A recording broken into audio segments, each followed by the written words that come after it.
want that smoke, bitch, I got it for 'em. They want that smoke, bitch, I got it for 'em. They want that smoke, you know I blow it.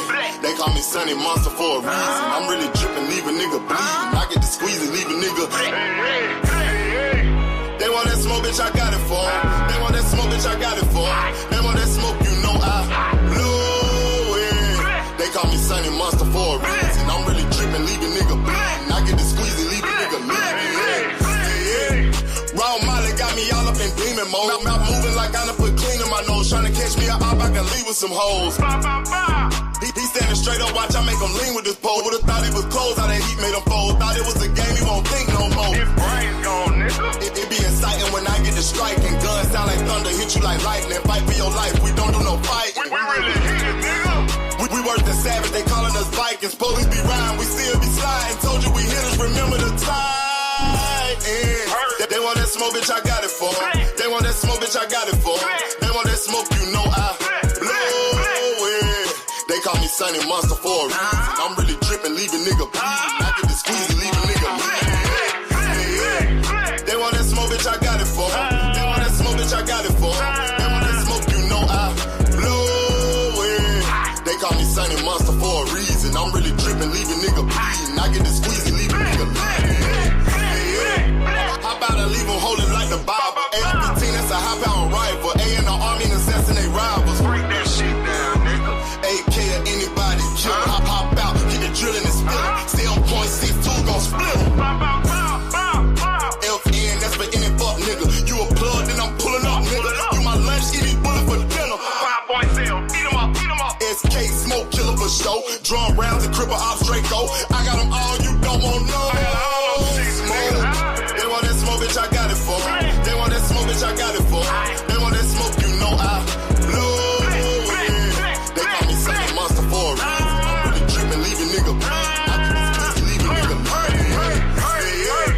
They want that smoke, bitch, I got it for 'em. They want that smoke, bitch, I got it for 'em. They want that smoke, you know I blow it. They call me Sunny Monster for a reason. I'm really dripping, leave a nigga bleeding. I get to squeeze and leave a nigga bleeding. Y'all know what the fuck going on around here, nigga. Y'all nigga keep talking about you want smoke. You can't catch me on social media, my nigga. I'm in the street. Hey, what up? Peace and blessings. What's good with you, brother? Peace and blessings. I'm coming on a little early today because I got to be gone. What's going on with you, bro? You good today? Everything's well? I hope yeah. Dr. Key, she working kind of tough right now. You know, she got to make that bacon. Got to make that bread. Motherfucking like pork sandwiches. You feel me? But salute. Hey, this fight coming up. Hey, all things, what area are you in, brother? Like, what area of United States? Ain't you down in Florida? Or you near the Texas area? Which area are you at, bro?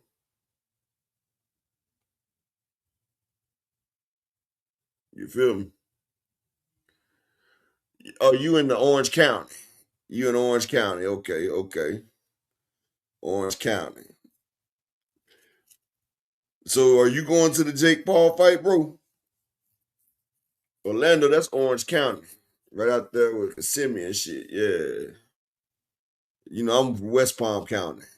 You know, West Palm, we ain't got all them riches like Orange County got all things. You feel me? Like y'all kind of debutated right there because y'all got Kissimmee. Y'all got Kissimmee right there.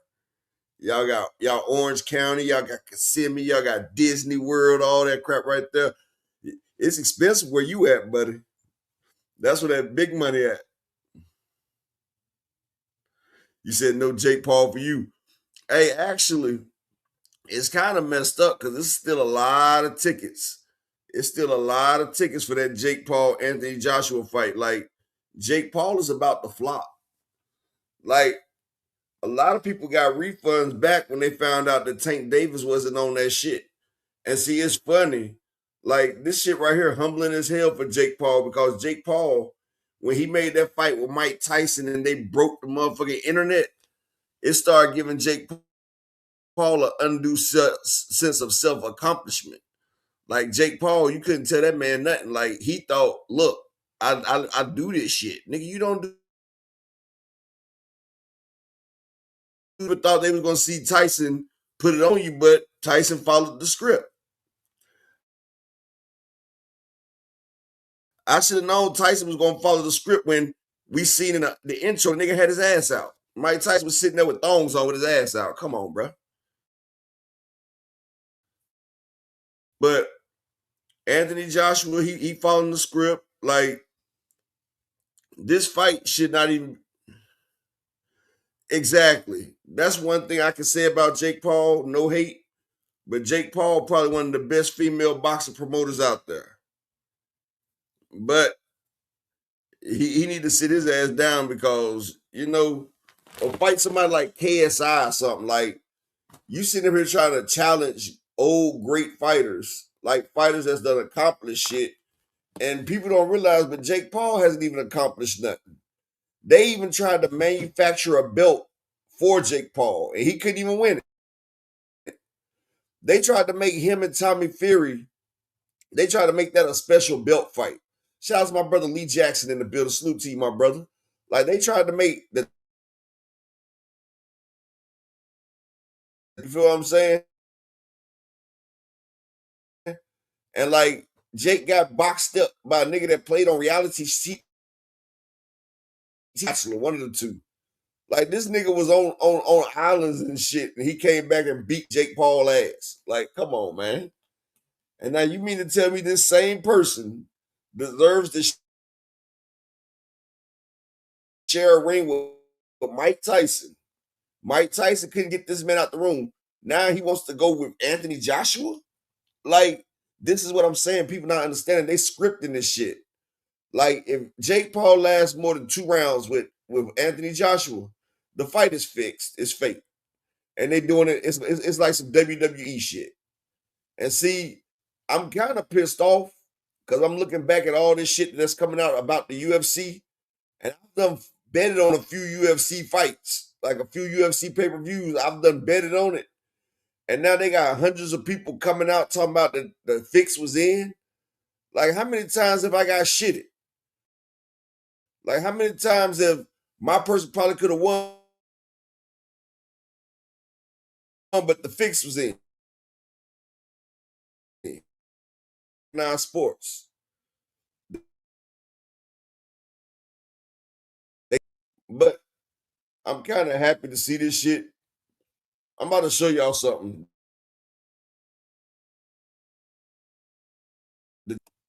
Hold on. Let me pull it up.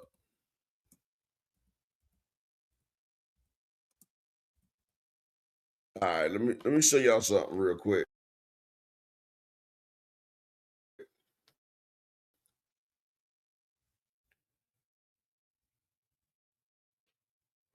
Let's see if I can pull. Right, here we go.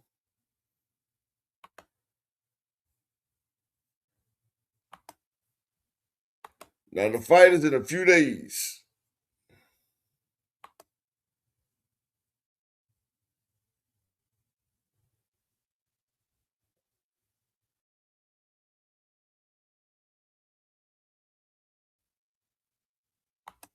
All right, here we go.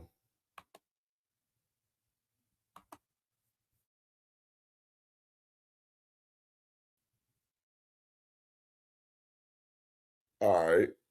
Let me see if it's got it. Shout out to my brother Ruben Langford in the building. Salute to you, bro.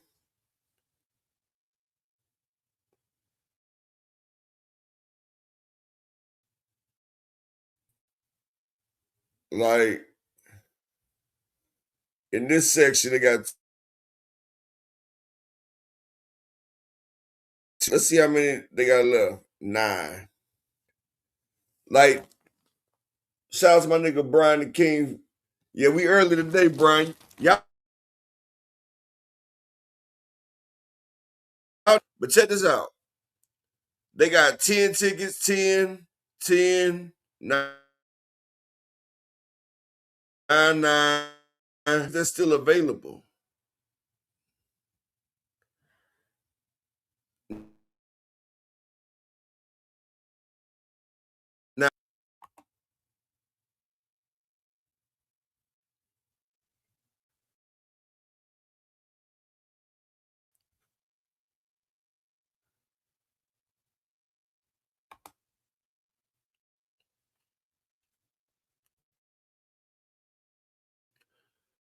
Now, next, this is the only section that's blacked out right here.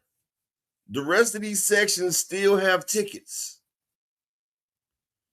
The rest of these sections, look, they done dropped the section. Look at this. Right here, right around. They done dropped the tickets from 377 to 284. To 284.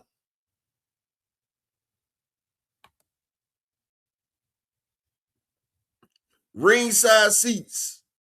Section 6, ringside. They done dropped the price from 2,500 to 1,800. They still got them tickets left. This fight right here is fly. Still got so many tickets left, and ain't nobody buying the tickets because don't nobody want to see this tomfoolery. Like, the only reason I'm gonna watch it is because it's on Netflix. If I had to pay for this shit, it wouldn't get paid for. 12 threes in the building. Salute to you, bro. Peace and blessings. Like, I wouldn't pay for this shit. It ain't worth paying for. Like, bro, this fight is not competitive. Like, this fight right here is actually disrespect to the sport of boxing. Like, for real. Like, this shit right here, it like spits and all the fighters that actually put in work. But what's crazy is that a motherfucker that doesn't even practice the sport of boxing can come in and make more money than people that actually train and put in that work to box. Like, this man actually is coming in the boxing game and he's making more than motherfuckers that actually are champions. Making more than champions. People that also grind. Ryan Garcia done made more than everybody's favorite champion. Never been a champion before. So I wonder what his star power will be once he get a belt. And did y'all see Shakur Stevenson defending Teofimo Lopez? That man sat there and defended Teofimo Lopez. I told y'all, when Tio was pitching woo at the job, that motherfucker was blushing. The nigga was blushing. And now he talking about, shout out to my brother Rob. Now, this nigga Tio was blushing in every damn thing. That's what I'm saying, bro. Now he defending Shakur. Now Shakur is defending Teofimo Lopez. Dr. Mark, how you been, brother? Peace and blessings to you. I hope everything is well with you, my brother. Slogan 1, peace and blessings to you. Shout out to the man, Dr. Mark, the man, the myth, the legend. Exactly, Rod Walker. Like, this man made a threat about taking your manhood, and now you defending him. Like, what type of back in Babylon shit that they got going on here? But, it's going to be a great fight. And honestly, one thing I don't like, it seemed like Tio and his dad are making excuses. Like, if y'all notice, Tio and his dad talking about this our last fight at 140. We moving up after this. Like, bro, are you trying to build in an excuse? Like, I can't stand when people do that shit. Like the reason why this happened is because of that happened. No, no, no. No, no, no. Stand there. Deliver that shit. But y'all do know what's crazy, right? Devin Haney has what belt at 147? Shout out to the beautiful Miss Joette in the building. How you doing? Snow Bunny. On the bunny slope, Christina Aguilera. Don't Devin Haney have the WBO belt, right?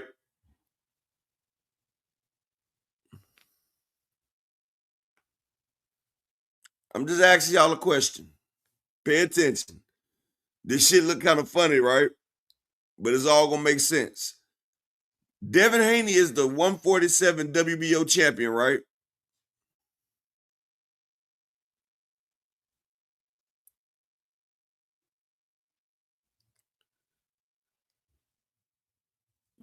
Does nobody not know?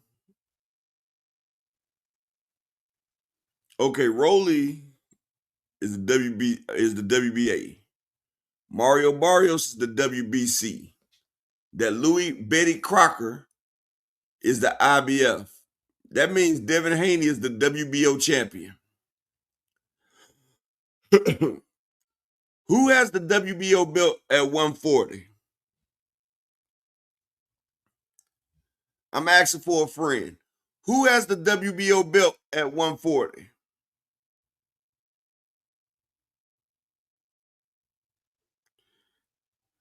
Exactly, Lee Jackson. Tio has the belt at 140.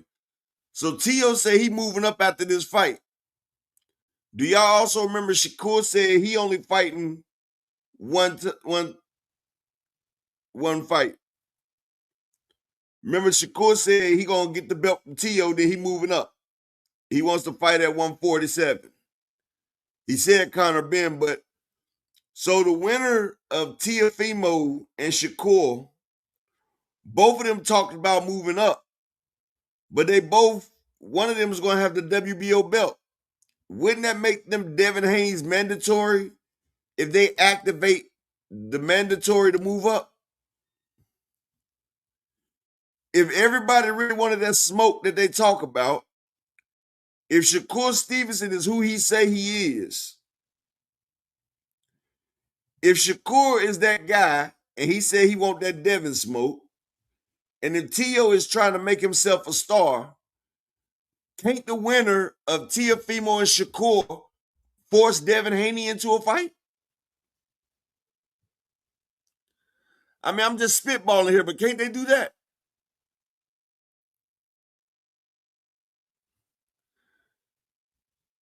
Ron Walker crazy. I'm just asking for a friend.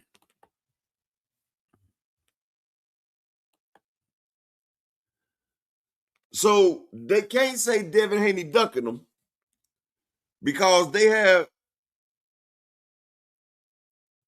But Lee Jackson, if Shakur win, yeah, he'll be Devin's mandatory. But did you not see what Shakur said would be the only way that he fights Devin Haney? Shakur came out and said the only way I fight Devin Haney is with a rehydration clause. Now hold up, hold. Shakur say the only way he will fight Devin Haney is with a 10-pound rehydration clause. So Shakur is not going to get in that ring with Devin Haney because of a 10-pound rehydration clause. Now y'all give me 1 second because I'm not the smartest person, but I am smart. You feel me? Hold on 1 second. Hold up 1 second. Because if I'm not mistaken,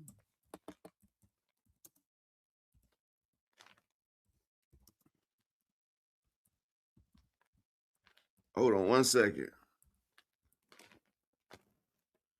Let me make sure I can find that right there.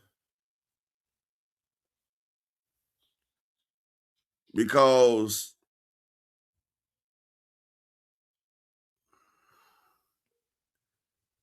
G Tatted, what up, homie?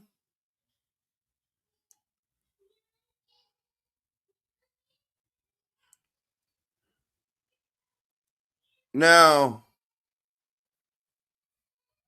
I'm gonna tell you like this, right? Do y'all not remember? I can't find it. But do y'all not remember when Shakur said that Shakur and them was saying that was some coward shit putting a rehydration clause on Ryan Garcia? Do y'all remember they said that the Ryan Garcia that Devin Haney fought was better than the one that Tank Davis fought, right? Because he wasn't dehydrated. Even though Ryan Garcia was out of shape, he was taking half the fight off version than the one Devin Haney fought. Exactly 12 threes. Remember, even rehydration clause is some scary shit, right?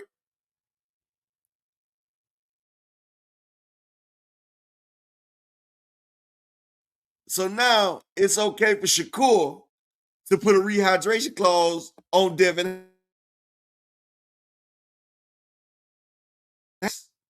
Do y'all see how the shit that you say you could be responsible for later? The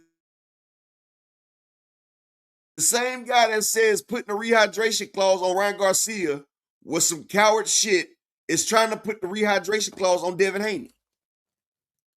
And not only is he trying to put the rehydration on Devin Haney, Devin is the champion.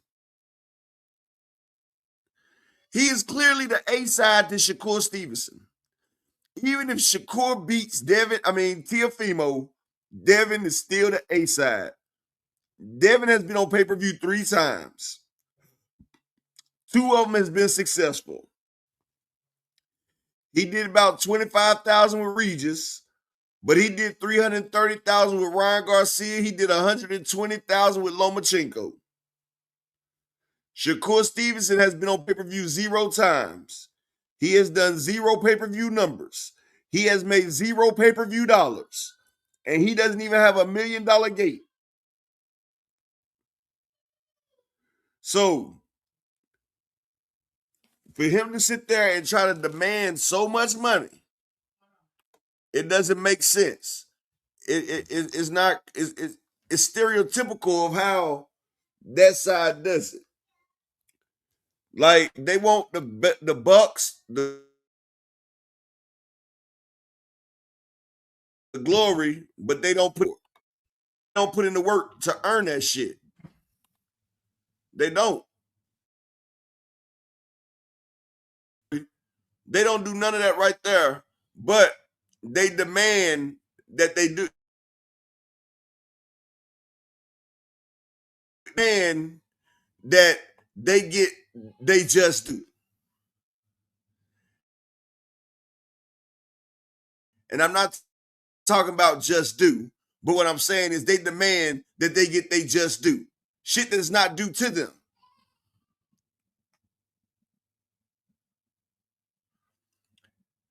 "12-3 says all this weight clause, I'm starting to think Devin is top guy and more respect for Loma. Well, let me ask you a question, 12-3s. And I asked him before. I don't think he was here the other day. You remember when Lomachenko and Devin Haney was standing in the ring? Do you remember what Lomachenko said? Shout out to the beautiful Miss Barbara D. How you doing today, Queen? But do you remember what Lomachenko said about Devin Haney?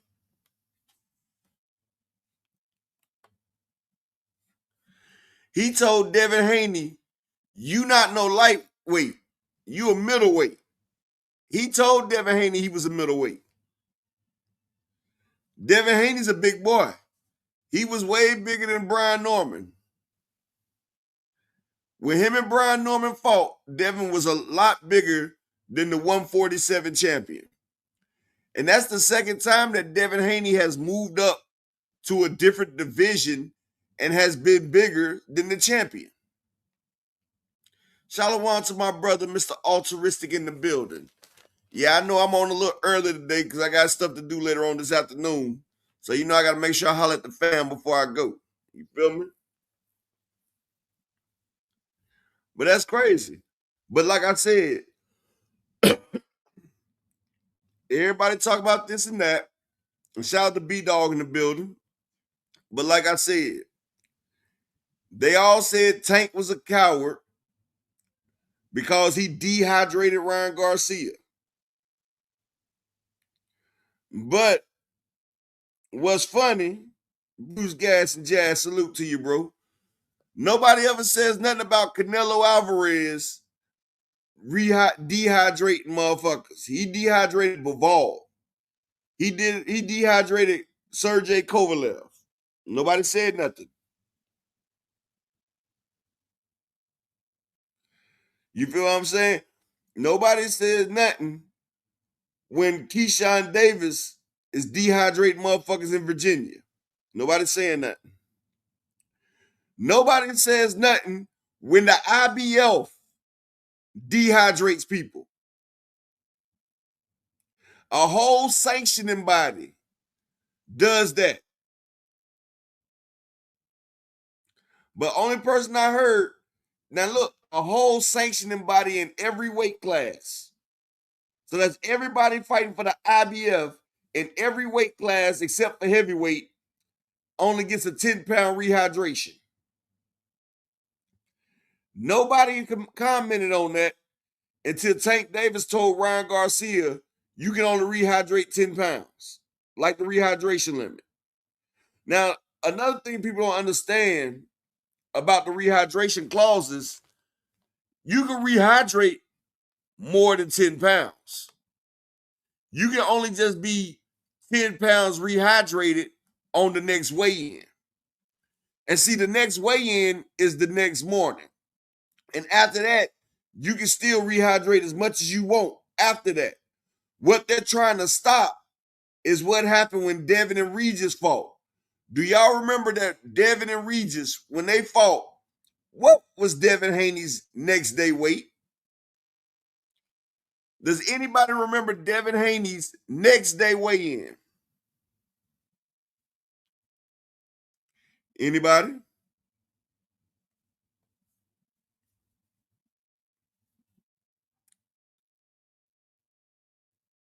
Exactly, B-Dog.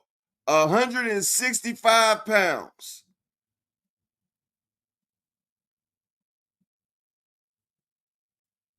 Jerk and Wreck, salute. He was 165 pounds, people. Now, if he was on a 10-pound rehydration clause, he would have only been able to weigh 150 pounds. So in one day, less than 24 hours, he put on 15 more pounds than a rehydration. So he put on 25 pounds. Not to mention, after that, he blew up some more before the fight. Like, I think he put on 25 pounds in like 18 hours. Plus, he still had another 16 hours to the fight. Now, that's why when Ryan Garcia came in overweight for the Devin Haney fight, y'all remember they was trying to restrict Ryan's weight. And you remember Devin and Bill was like, nah, we cool on the rehydration. Now, look at this. Even though that they know that Devin was going to be at a disadvantage because Ryan is already hydrated. Check this out, people. Ryan is already hydrated. So you don't want him to rehydrate too much more because you are dehydrated.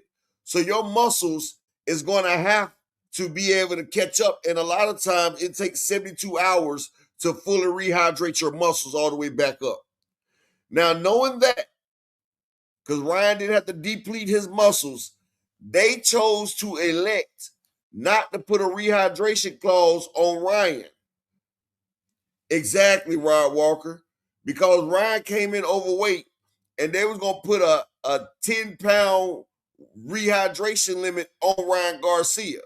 But the catch is if Ryan Garcia has to, shout out to Mike Ryan, if Ryan Garcia has to adhere to the rehydration clause, Devin would have had to do it as well. And so instead of them already putting a cap on the bottle, they said, fuck it, we going to rock out. Instead of stopping Ryan from fully rehydrating while he was already hydrated, they say, fuck it, we going to go ahead and do what we do. Because they knew they was going to blow up. And they didn't want people to know how much Devin blowed up. Like in California, shout out to my brother Richard Paris in the building. Guam ready. Like they was mad that California forced the next day weigh-in. Do you know what type of shit do you have to be on to weigh 140 and 18 hours later be 165? Do you know what it takes to put on 25 pounds? And I'm going to tell you something. Don't say it's just because he started to hydrate. That's a fucking lie. And I'm going to show you. And I'm going to show you that they doing unnatural shit. You want me to tell you how I can tell you? Let me ask any of y'all a question. How many of y'all have drunk a gallon of water?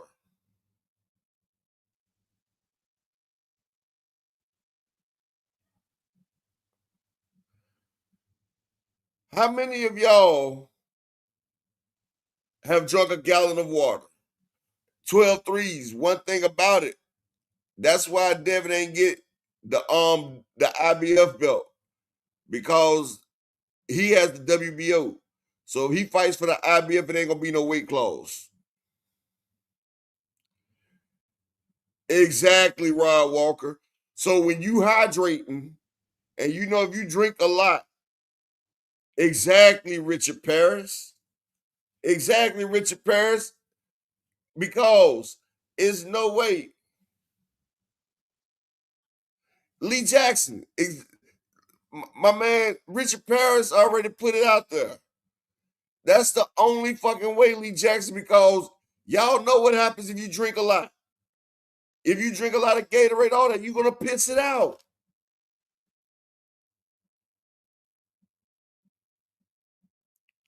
Exactly, G Tatted. When I know I had to go take my piss test, man, I drink about a gallon and a half. Oakland LD in the building. I drink about a gallon and a half. And I know my third piss is going to be clean. The first one going to be dirty as hell.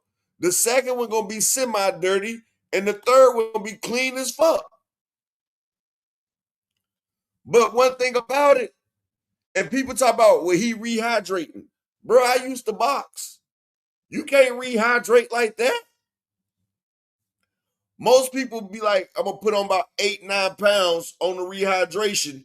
And that's when you rehydrate from 24 hours. In less than 18 hours, this nigga put on 25 pounds. 25 fucking pounds. That's over 5 gallons of water. Exactly, bro. But that's what I'm saying. People talk about, well, he drunk a lot of fluids. So how the hell did he keep the fluids in? Exactly, B-Dog. The shit's not right. Ramon Seafood. Salute to my brother Ramon in the building. Exactly, Ramon. But people not asking these questions. How do you read? Shit. That's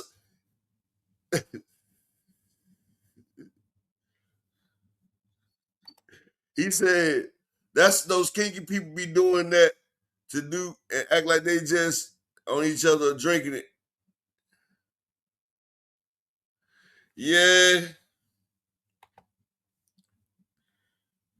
Shout out to my brother Malik Taylor in the building. But yeah, I just be wondering, like Like, I even tried to look it up. Like, I actually want to know.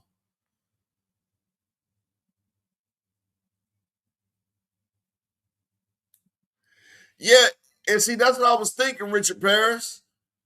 Like, even if you do put fluid in there with IV, your body's still gonna piss the IV fluid out as well.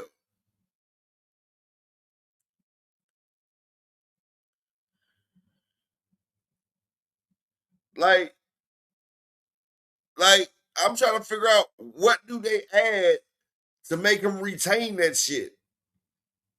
And then I'm gonna give you something else, right? Have you ever drunk too much or ate too much and then tried to do a strenuous activity? You catch a cramp. And you know, most boxers don't hydrate too much because if they hydrate too much, you're going to catch a cramp and shit. Have y'all noticed that no matter how big the people on snack rehydrate? Because look, Bam Rodriguez, he rehydrates from 115 to 140.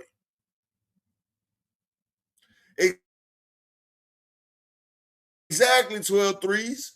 He can rehydrate and still don't get tired or catch a cramp and can still go for 12 rounds. Has anybody noticed that shit?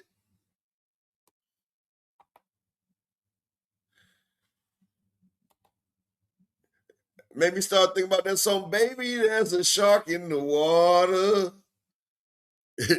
But see, but we ain't talking about all that. But I'm just saying, like a lot of people not understanding what's really going on in boxing right now. And the same thing, Turkey a la Sheep. He got them Europeans over there on that damn some super clear.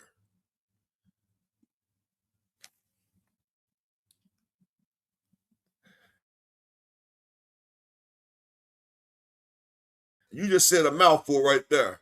When I seen Bud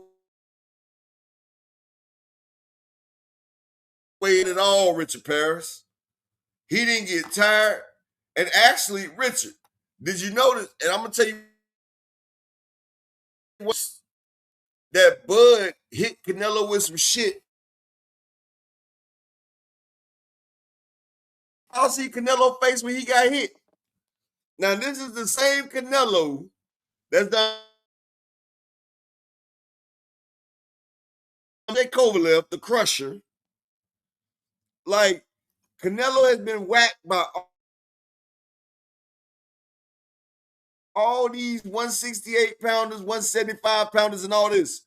But when Bud, a former 135 pounder, came up and hit him, Canelo, bro, Richard, I'm telling you, this nigga was taking Jermell Charlo shots with his hands down. But when Bud cracked that nigga was like, woo! I say, what the fuck is that? Bro, I seen this nigga take a pull counter from Jermell Charlo with his hands down and still walk forward. But Bud hit him with a left cross, and that nigga was like, whoa. The fuck is going on? But look, I seen Devin Haney put Brian Norman down. Brian Norman even said that Devin has.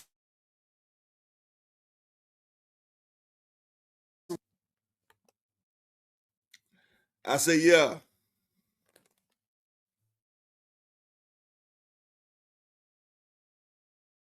Hey, hey, Richard Paris. Canelo putting motherfucking he put clenbuterol in his wife. Shit. That nigga taking nandrolone, clenbuterol. Canelo about to be a super soldier. Canelo about to look like he looked when he fought Jermell Charlo. Cause that nigga was stacked like a bag of dope. Like he was stacked. He was stacked like building blocks. Canelo going back to the basics. See, you got Victor Conte, he dead and gone, so he can't make no adjustments. He can't make no adjustments. But I think the people that Victor got working, they better than him. Them boys better than him. But shout out to Devin Haney, the champion at 147. But like I said yesterday, a lot of y'all don't understand.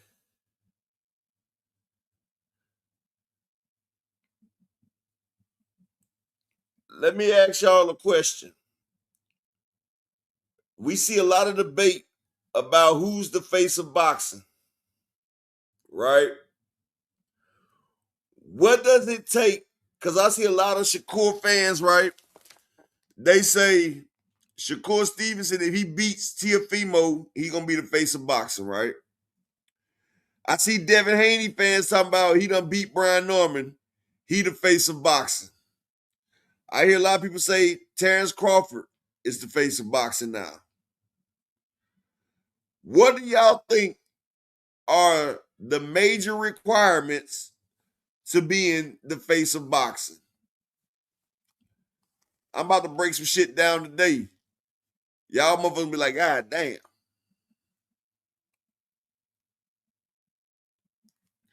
I mean, I know none of them are Brian King, but their fan base is saying that they are. So I'm asking y'all, what does it take? Okay, opening says selling, right? What else does it take to be the face of boxing?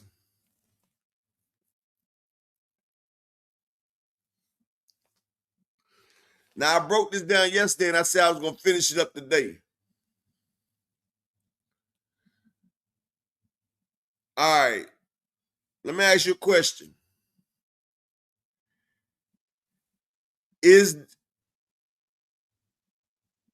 Okay, check this out. I see what y'all saying. Y'all saying sales and pay-per-view numbers, right? Let me ask y'all a question, right? Okay, check this out, Richard Paris. Let me ask you a question.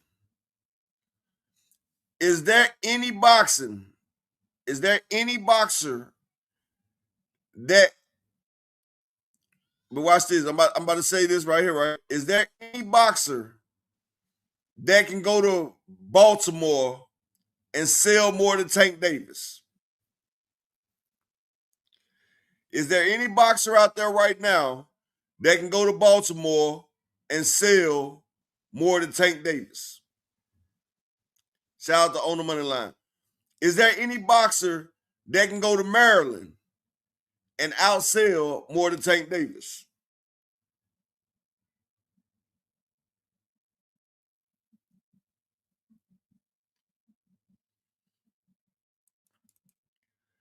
Now let me put it another way. Is there any boxer that can go to Mexico and outsell Canelo Alvarez?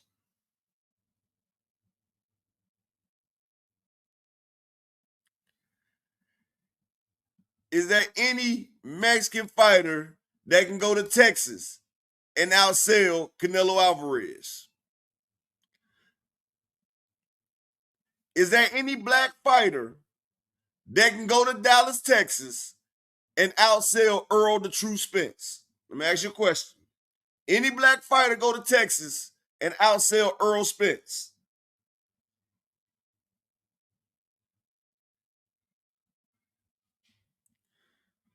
Now, is there any fighter,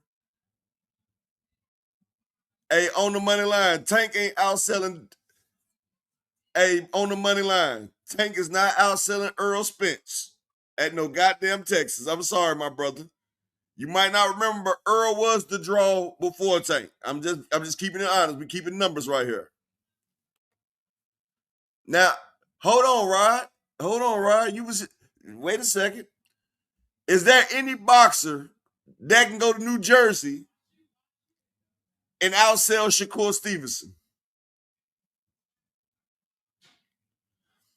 Is there any boxer that can go to New Jersey and outsell Shakur Stevenson? Didn't Boots just do it?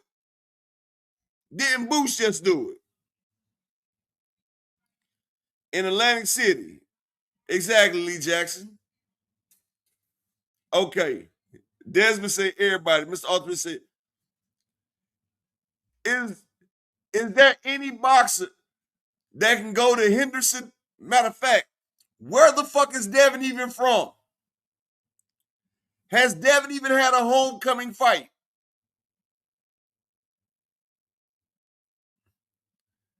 Devin doesn't even have a home base. He's not from Cali. He's the nigga's from a lab. Let me ask you a question. Rod Walker, he's not from Oakland though, Rod. He's not from Oakland. The nigga from Henderson, Nevada. That's where he was born at. He was born in Nevada. Desmond, I know they're going to say it, but hey, okay, check this out. So that Oakland fight, okay, check this out now. So they check this out. Do they really want to use that Oakland fight, Desmond Johnson? That Oakland fight did less than 50,000 pay-per-views. And half the tickets did not sell. So do they really want to use the Oakland fight as Devin Haney's homecoming fight? He would have did better doing his fight in San Francisco. And y'all say, why would Devin have a better turnout in San Francisco? That's what y'all ask me, right? Because San Francisco is Devin's people. Does anybody remember what belt they gave Devin Haney at 135?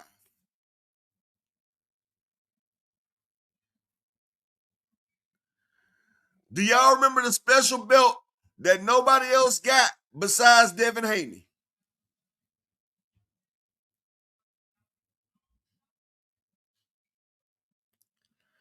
Yeah, we talked about it yesterday. Do y'all not remember that they gave Devin Haney at 135 the Pride belt? No 12-3s. They gave him the Pride belt, the Rainbow belt. You don't remember that?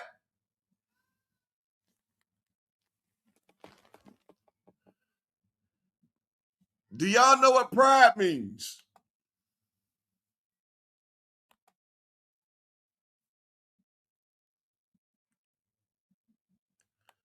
Oh, I'm dead ass.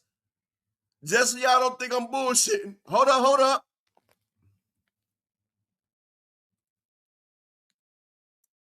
Hold on 1 second. Hey, somebody X that nigga that keep putting in numbers. Fuck that dude, dog.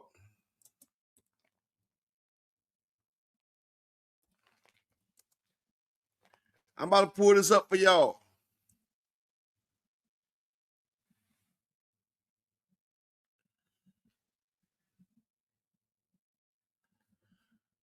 See, this is what.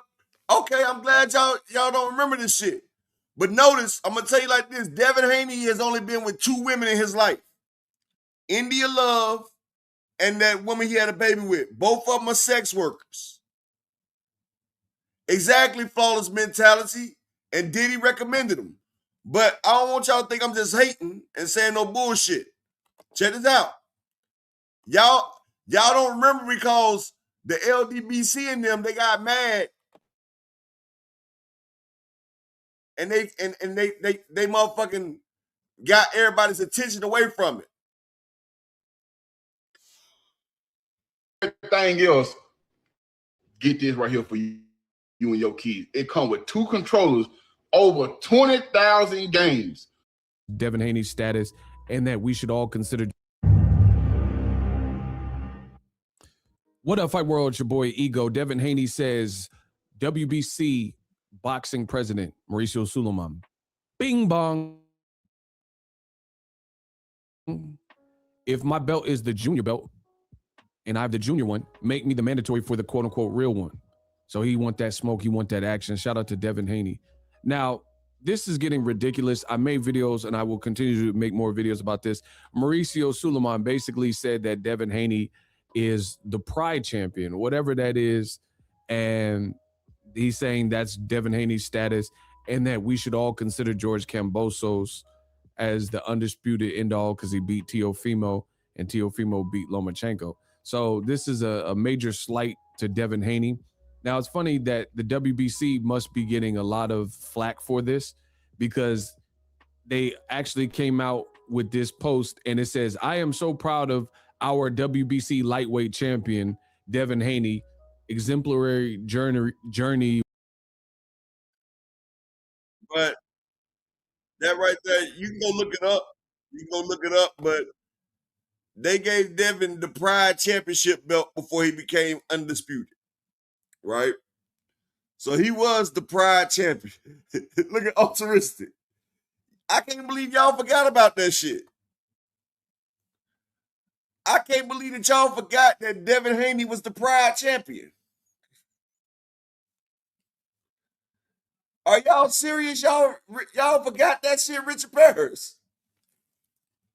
Joseph Vermeer, salute. Y'all really forgot that Devin was the Pride champion. Richard talking about he needed his shoulder rotation. Bro, I thought y'all really forgot that Devin was the Pride champion. When they were saying George Kambosos was undisputed. Wow. They even gave the nigga a Pride belt. Oh, y'all forgot that.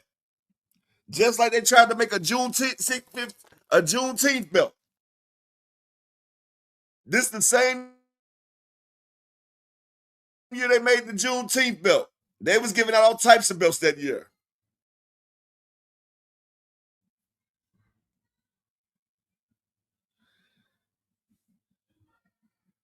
I mean, if you look at it, the man only had 2 girlfriends in his life.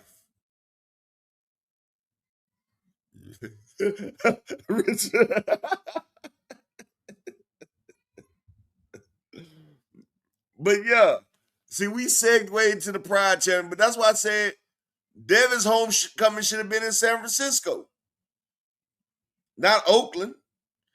You can't go to Oakland with Pride. You got to take that shit over there to San Francisco where the Rice-A-Roni treats at. But you know what another man does in his spare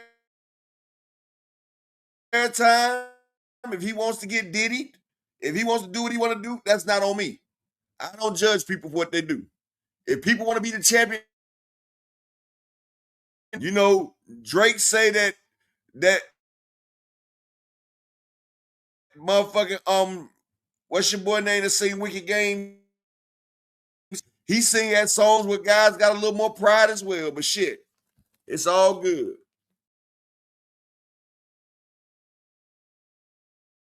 Is not the leader of Jersey.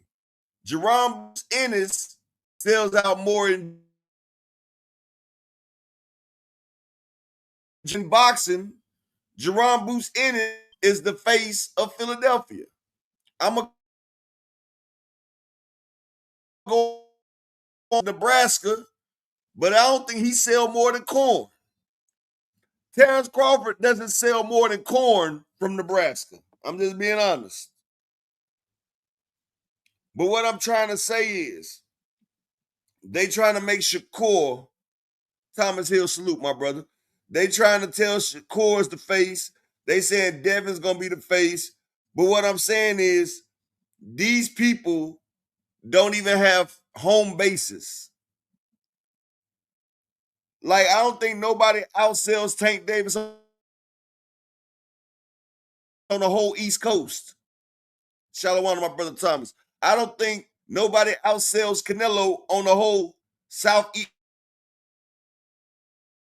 I don't think no black guy outselling EJ in that Texas, that Lone Star State.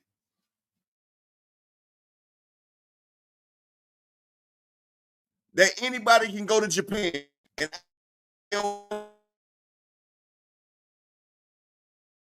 ain't nobody in fucking Japan. It's not going to happen. So how can you consider yourself the face of anything if you're not even the face of a state?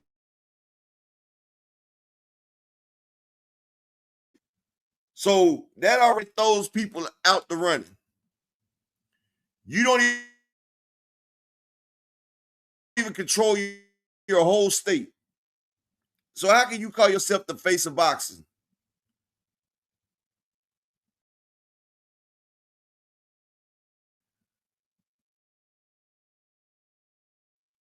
Yeah, Thomas, like I said, David Benavidez is starting to. A lot of people don't realize that, but they're not really lit. What they're seeing is a lie fabricated by nations. When they say, I'm gonna tell you like this, they said Canelo and Bud.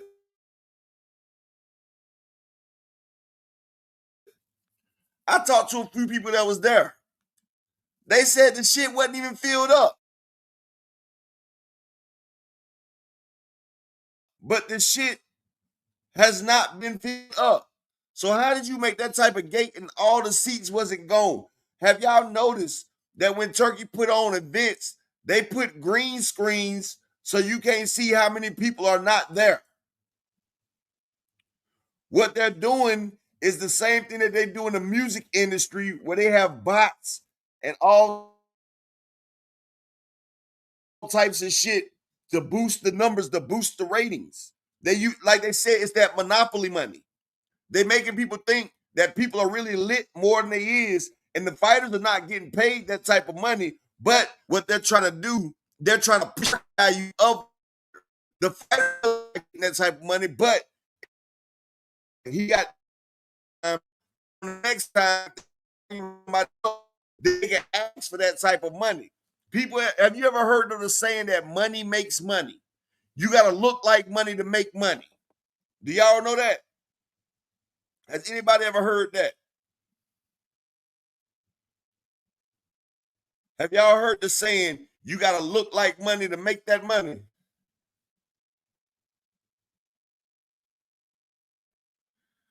I know money makes money. Once you get in a position to make money, you get more money. Exactly. Exactly. So what they're doing, these fighters aren't getting the type of money that they say they're getting, but it's being mentioned that this is their price. So now if people want to watch him, you know what, he used to getting this type of money, so he can demand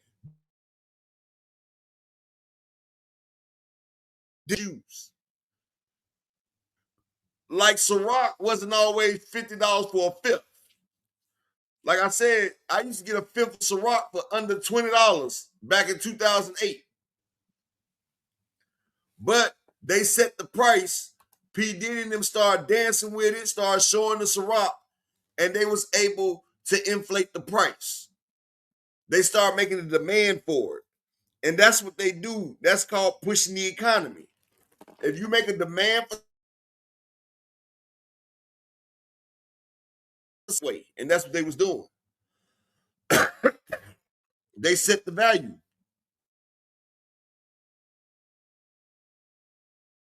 $36 million for 3 fights.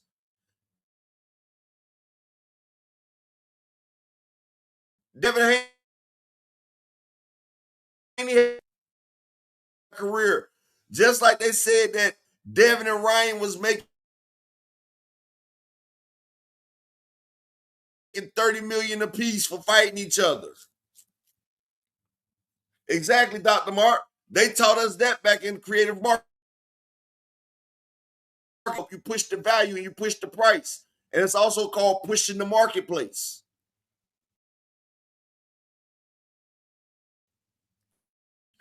Just like if you hustling, if you set your price and be like, look, you want this right here, this the best out here, this what you got to pay. And it's either you stand firm or you fold. But if you know your worth and you know Like Ryan and Tank, they knew what they had with each other. They stood firm.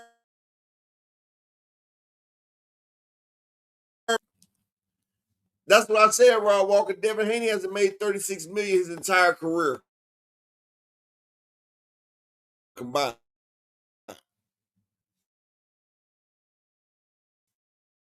That Shakur Stevens, but like I said, the winner of that is the WBO champion. Devin Haney is also the WBO champion. So they can enact the mandatory to fight Devin.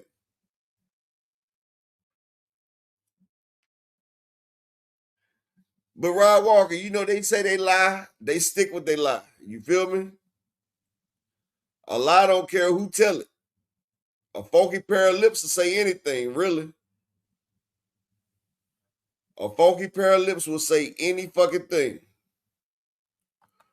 But one thing I can say, Shakur Stevenson versus Tio is selling more than Jake Paul and Anthony Joshua, though.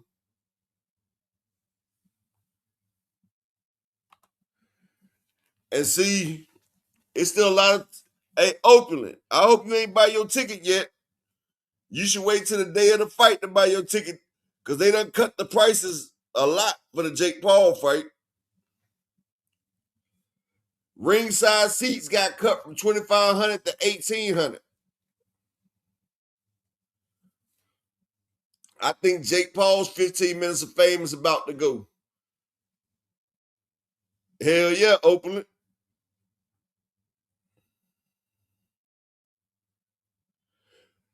Nah, see, Jake Paul got beside himself too. He started thinking about the white is right. You know, Jake Paul is what happened to HBO. Oh. They need to go ahead and give you credentials, Oakland, because they need some type of motherfucking somebody report on that shit. Somebody need to report on that shit. They got a lot of tickets they can comp out. They got a lot of tickets they can comp. Because shit,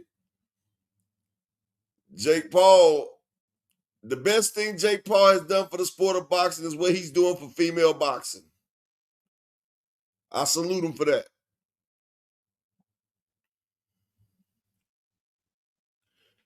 Hey, Rod. Yeah, hell yeah. Hell yeah. Yeah, Rod, that fight card about as weak as some motherfucking damn liquor at the club. When you buy a shot instead of the bottle, they don't water that shit down. That shit weak as hell.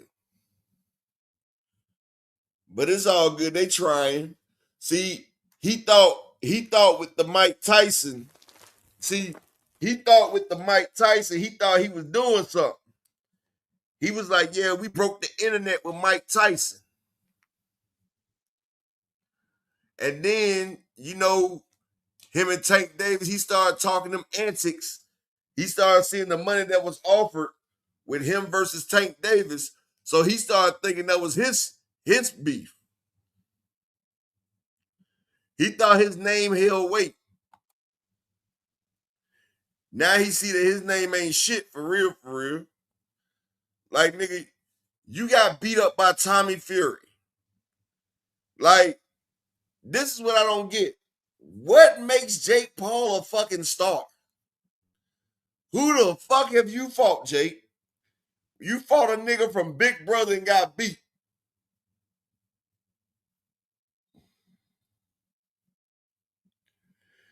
Everybody watched the Jake Paul versus Mike Tyson because they thought Mike Tyson was going to knock his goofy ass out.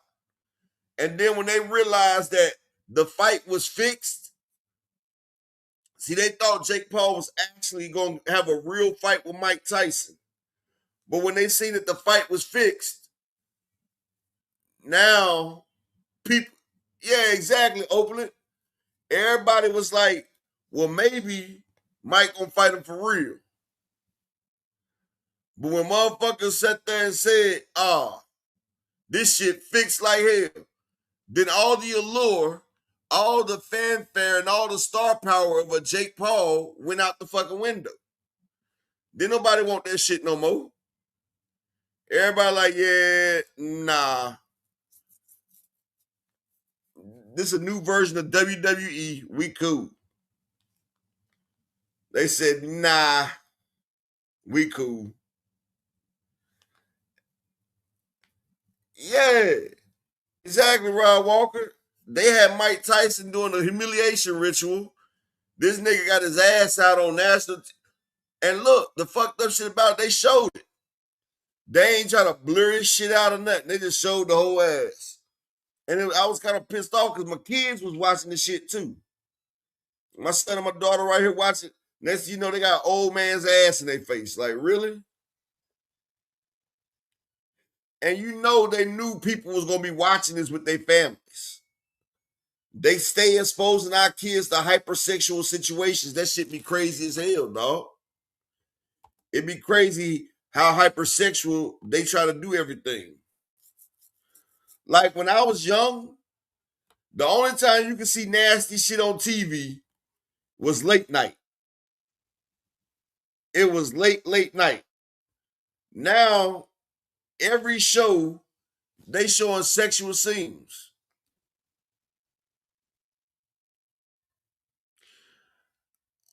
I guess Mike Tyson still hotboxing. I don't know what's going on with him. That was a show about an old man smoking weed and talking boxing. My nigga Big James Dunnigan in the building. Big dog popping through. Salute, King. But that's what I'm saying, though. Like, Teofimo and Shakur is outselling Jake Paul and Anthony Joshua. It's because people want to see good fights.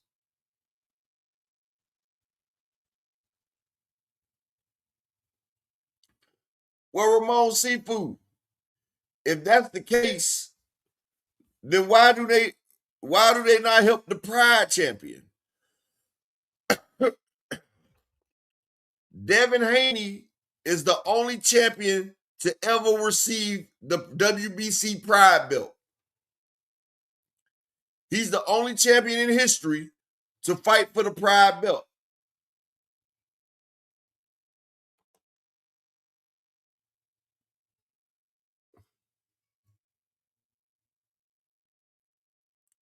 Exactly, Ramon.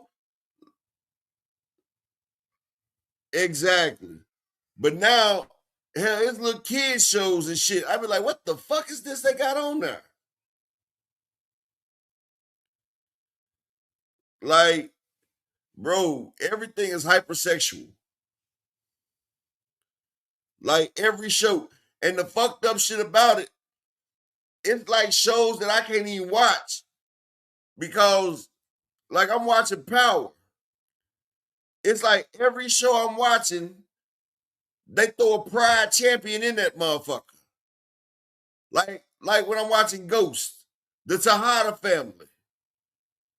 How he supposed to be gangster and he got a nigga breathing down his neck? Come on, bro. Like we be watching, I be having to skip past the scenes and shit, my nigga. Like they keep putting a Pride champion in every show. They got one on Pride. On hell, every show. I used to like the show The Shy.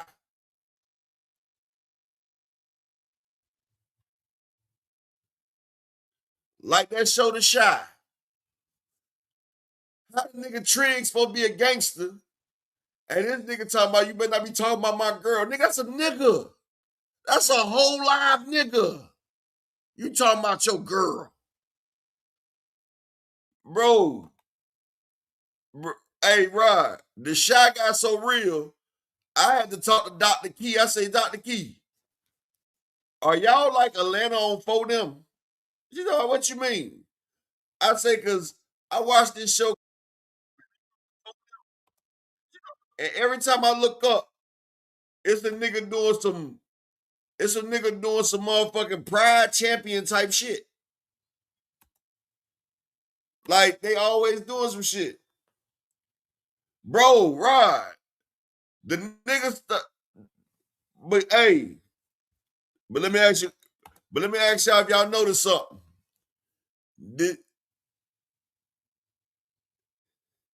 Okay, but look, y'all notice now that Donald Trump's in office, now he want to date. Now he want to date a female again, right? Now that Donald Trump's in office, now his name ain't Reg. Reg's brother, Trig. Now Trig wants to date a female now. Now he trying to date Amon Shumpert's girl.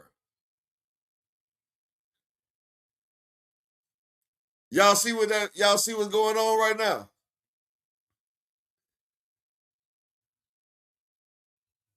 Like, that shit crazy. But that's what we got going on. Any show, anything that comes on. That's what happened though, Rob. That's why they got rid of the nigga,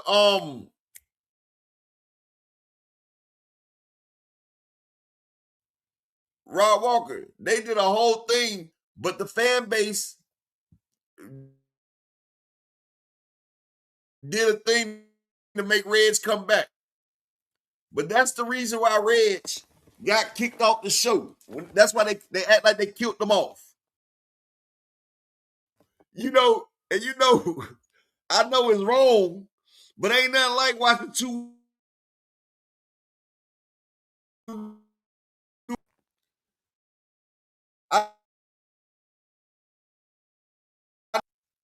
Like, I be like, oh, what we got going on here? You feel what I'm saying?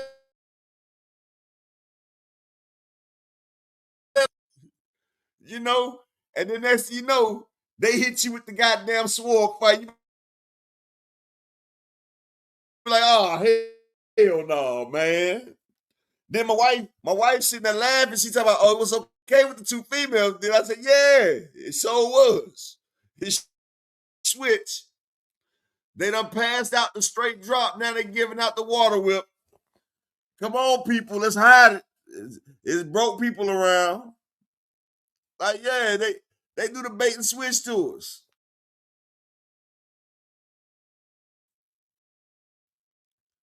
Like, I stopped watching the Shy as well, Knuckle Sounds.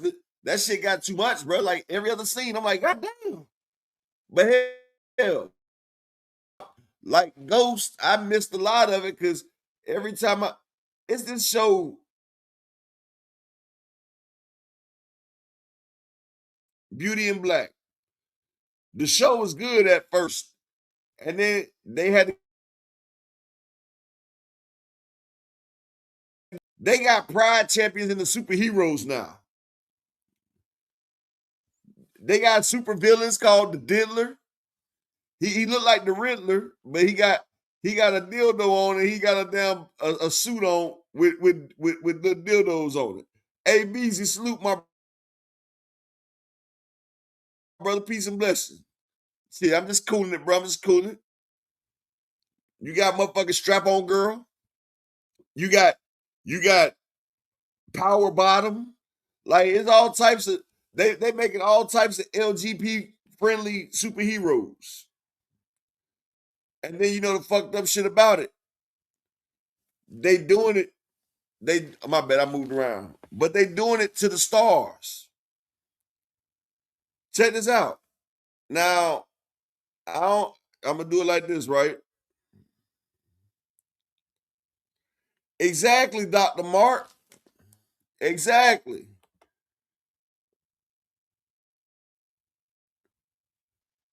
Now check this out.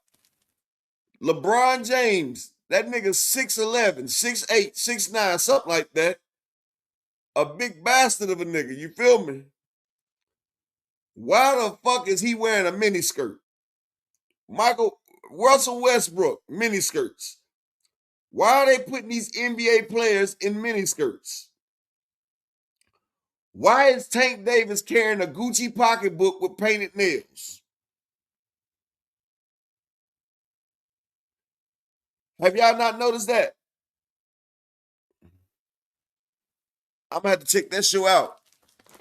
But look, y'all think Tank Davis wants to carry a Gucci pocketbook? That nigga from the hood. Y'all think he wants to motherfucker paint his nails and do them types of dance on TikTok? Do y'all think that Earl Spence wanted to be in that video with motherfucking Yellow Beezy? Yeah, Dwayne Wade was about to let his son get a whole gender identity change. 12-3.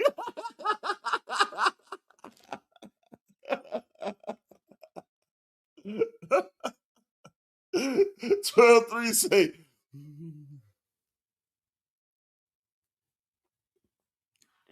Knuckle Sandwich, what did I just say? But Knuckle Sandwich, while we holding Tank Davis accountable, at least Tank Davis was never the Pride champion. Knuckle Sandwich, do you know Devin Haney is the only champion in boxing that is the Pride champion? And I'm going to tell you, Tank Davis started wearing pocketbooks. Next thing you know, you see Shakur and Devin with pocketbooks. And I'm like, oh, man. I seen a couple niggas in the hood with fucking pocketbooks. Shout out to my nigga KO Boxing in the building, the champ, to go to this motherfucking YouTube boxing streets. But this is what I'm saying. Everybody forgets that Devin Haney was the Pride champion. Now, when you talk about pride, there's only one thing I know what pride means. It's them LGBTQ boys. You feel me? But I'm just saying, everybody go back and look. Before he fought Kambosos for Undisputed, WBC made Devin Haney the Pride champion. And this is what I'm saying. To get certain places, you have to do certain things. You got Mike Tyson with his ass out on TV. You got LeBron James in a mini skirt. Russell Westbrook in a leather skirt.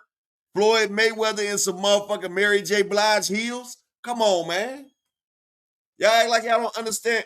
Motherfuckers is interlocking fingers with turkey a la shitty. And y'all act like y'all don't understand what's going on. Come on, man. These niggas not making that type of money without doing certain types of shit. And like I said, because I done deviated, but to be the face of boxing, you got to at least be able to be a face of a hometown. Shakur Stevenson ain't the face of New Jersey because Boots outsold him in New Jersey. Devin Haney doesn't even have a home base. He's a man with no land. You're not going to find anybody that outsells Tank Davis in Baltimore, Maryland, or the East Coast. You're not going to find a black fighter that outsells Earl Spence in Texas. And you're not going to find a Mexican fighter that outsells Canelo any side of the Southwest, anywhere. Just like you ain't going to find no fighter that outsell Inoue in Japan.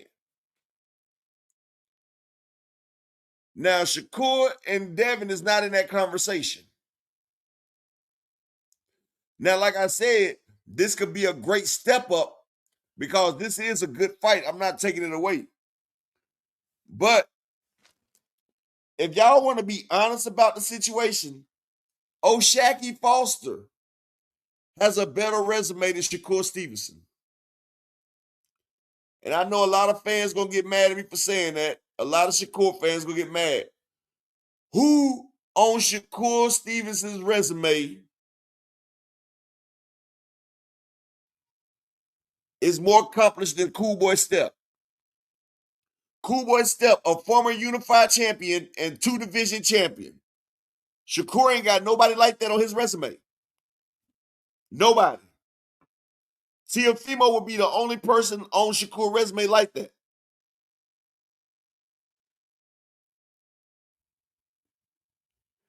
And like I said before, shout out to Creole, the traveler in the building. And like I've said before, the biggest fights for all the other side out here are the 6 people that Tank Davis defeated. Rolly Romero, Frank Martin, Mario Barrios, Pitbull Cruz, Lamont Roach, and there's one more. Hold up. There's one more. Mario Barrios and Ryan Garcia. These are the biggest fights for all the contemporaries out there. All these contemporaries want these fights.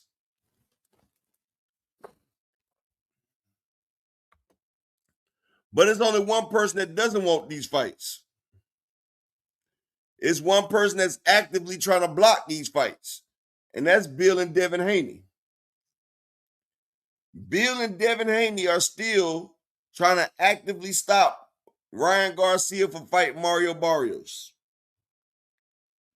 And as y'all seen yesterday, you have a Devin Haney fan that says Ryan don't deserve a title shot. Ryan needs to fight Devin. But Ryan can't fight Devin because Devin and Bill keep avoiding the smoke. And see, this is how Devin and Ryan and Bill Haney does it. They'll sit there and talk shit. They do it like the government. What they do a smoke and mirror.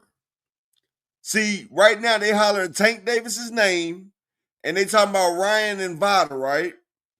But on the back end, they doing backroom deals to make title fights. Like they're about to unify with Louis Crocker.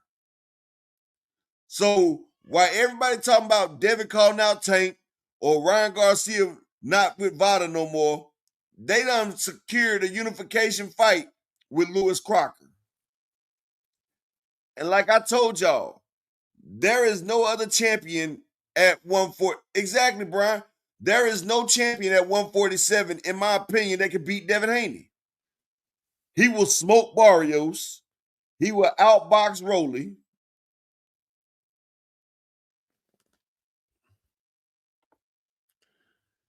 They just did Knuckle Sandwich. They just did 2 days ago. They just called out Tank 2 days ago. No, they're not Knuckle Sandwich. They just called out Tank 2 days ago.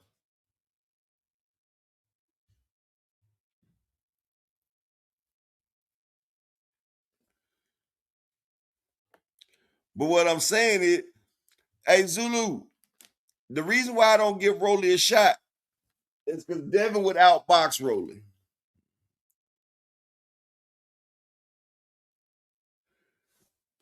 See, Rolly Romero, his feet are not good. So he would sit there and he would do Rolly like he did Regis or like he did Brian Norman. See, Ryan Garcia could press the action on Devin. Rolly doesn't really press the action. He trips over his feet. And Mario Barrios, that nigga's mid. I'm going to keep it real. Ramon, don't nobody want to hear about Clarissa Shields. I'm sorry. I'm tired of her ass lying. She's talking about she'd knock out, she'd beat Keith Thurman with a body shot. And she said she'd beat Rolly Romero, but she couldn't beat a 120-pound white boy from Russia that knocked her ass on her ass. So, yeah. Clarissa Shields, she needs to stop being hating on Alicia Bumgardner and just, see, she got to run her own race. See, that's the problem with people. They too busy worried about what the next person doing instead of just running your own race. Run your own race. Don't worry about what the next person doing. Just do what you got to do. And that works in life as well.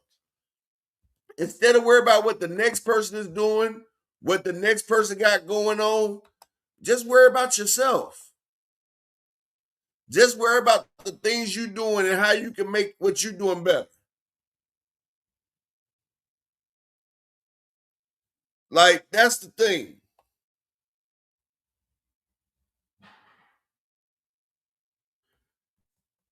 And if you do it that way, then you good.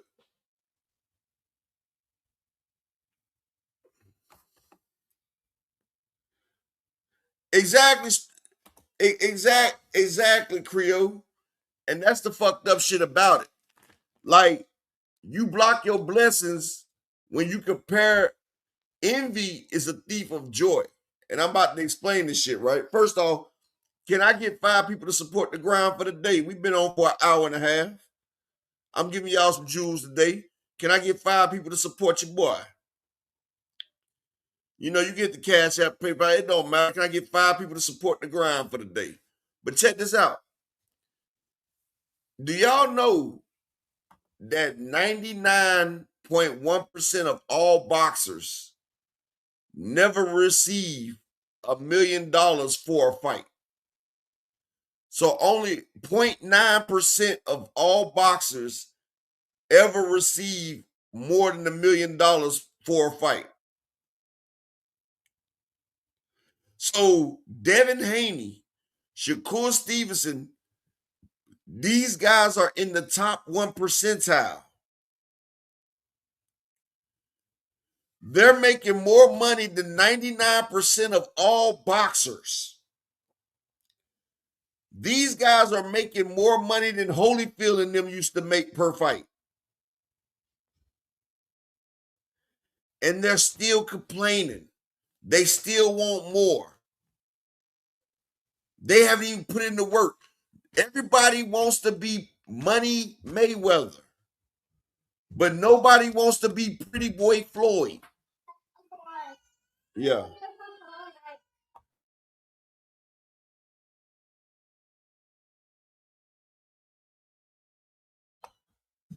All right. Nobody wants to be Pretty Boy. Do y'all know how many fights Floyd Mayweather had to do before he got at least $1 million?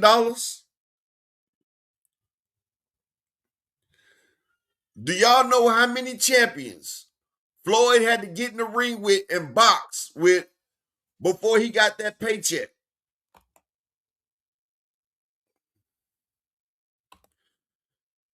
See, everybody likes to look at the finished product, but they don't like to look at the work that went into making that product.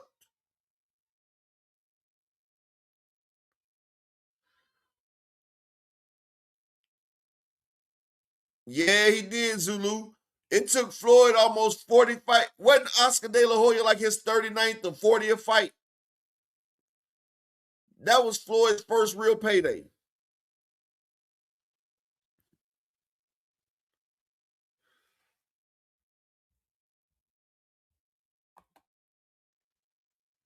Like, people don't realize, but shit, motherfuckers that don't get paid like that.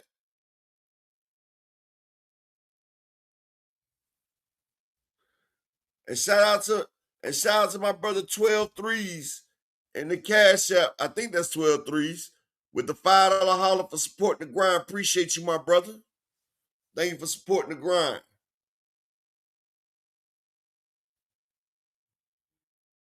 Appreciate that. Can I get 4 more people to support the grind for the day? Let me get 4 more. Yeah. Bob Arum had his foot on Floyd. He had his foot on Floyd's ass. But then Floyd went to Jay Prince. And you know, Jay Prince, that's a gatekeeper. Floyd got his gate busted open.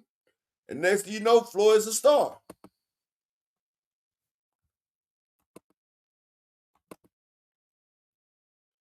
That happened. I'm just being honest. But people don't understand, like Shakur makes good fucking money. Devin Haney makes good fucking money. Like in boxing, like I said, they're the top 1 percentile. But they're still complaining, talking about what they need, what they not getting, and what they deserve.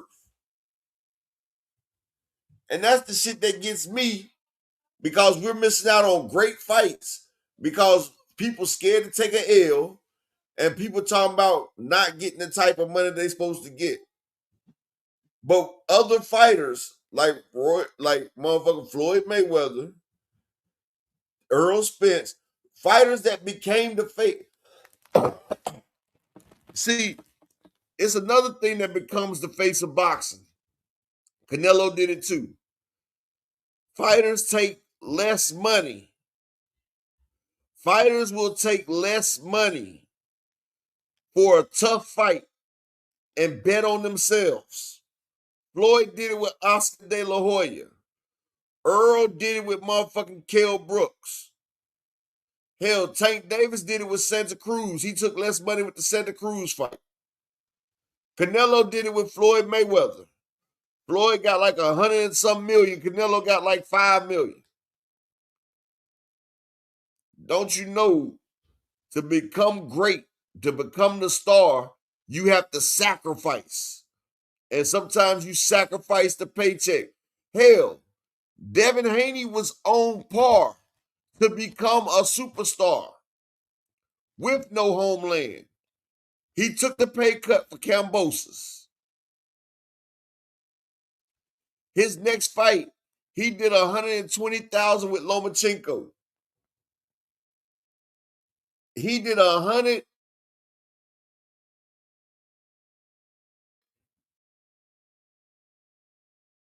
And the rematch would have did even Lomachenko rematch. That rematch would have did 250 to 300,000.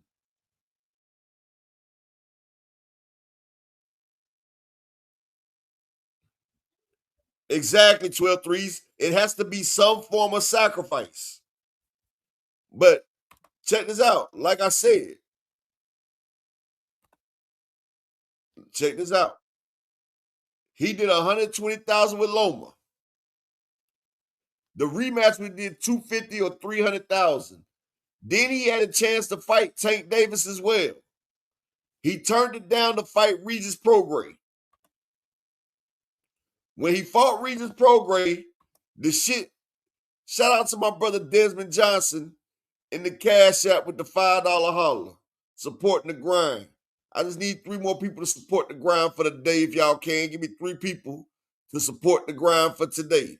But check this out. He didn't take the Tank Davis fight. He took the Regis Prograis fight, and it flopped. But he got another chance. Did 330,000 pay-per-view buys.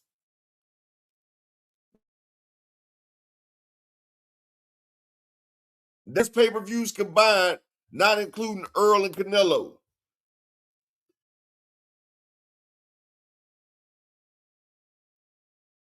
Yes, when Tank Davis came out of jail, they tried to approach and fight Bill Haney. The 140 and signed and fought Regis Prograis. Yes, it happened. They also declined the Lomachenko rematch.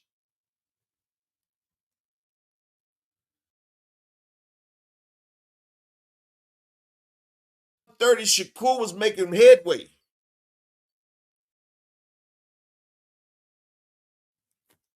Shakur was making headway. He had just beat Jamel Herring. He put the beats on Oscar Valdez.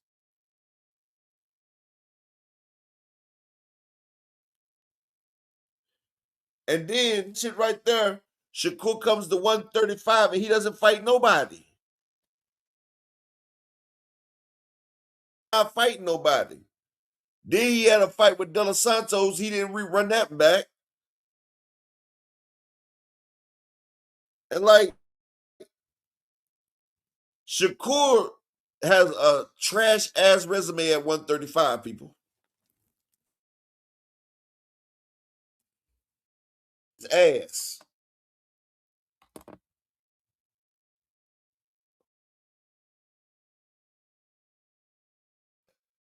Like I said, he's going up to fight. If he's going up to fight motherfucking Tio, that's a good fight. It's a good fight. I can't lie. You can't be mad at that.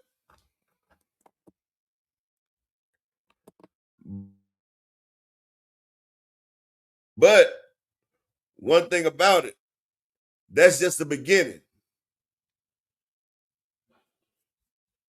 That's just the beginning.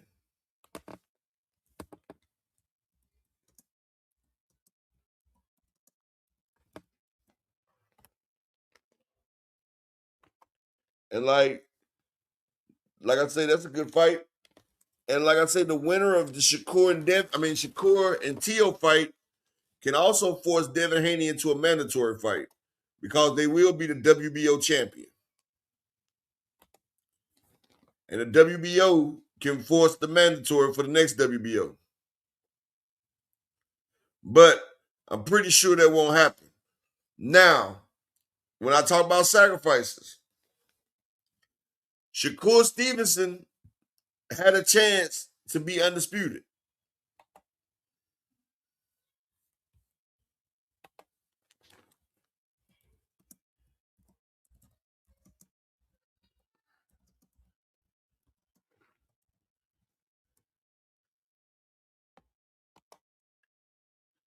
A lot of people be like, well, they tried to underpay Shakur. You fighting for 4 belts. You supposed to take whatever the fuck they give you. Devin Haney took what they gave him for the George Kambosos fight. For the George Kambosos fight, Devin Haney took what he had to take. He betted on himself. Shakur Stevenson has never betted on himself. He didn't even want to bet on himself for the Jamel Herring fight. He went back behind Jamel Herring back and renegotiated. Shakur has never been at a disadvantage in pricing.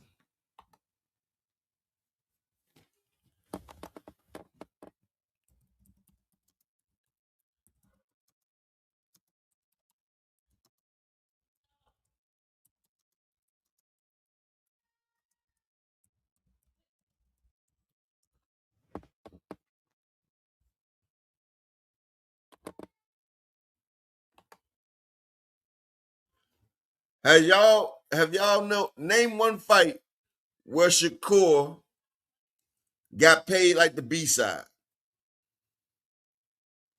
Never.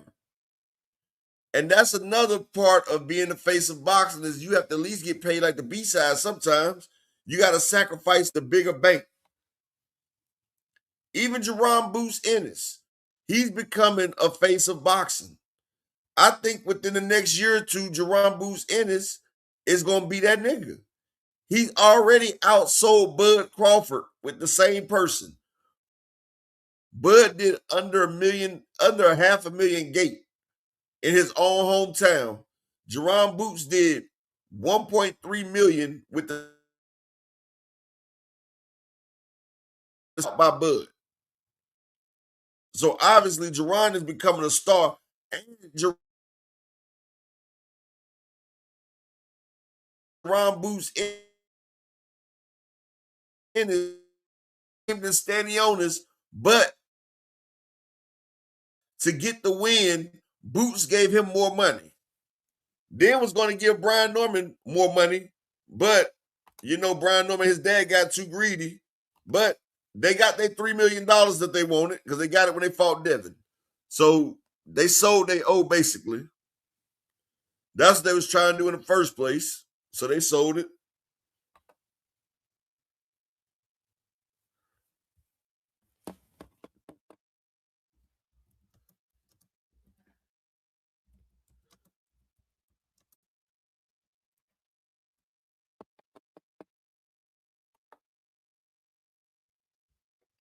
But yeah, I can't complain though. Can you hear me? But one thing I can say, Shakur is starting to move in a better direction now because the fight with him and him and Teofimo is actually doing better than Jake Paul and Anthony Joshua.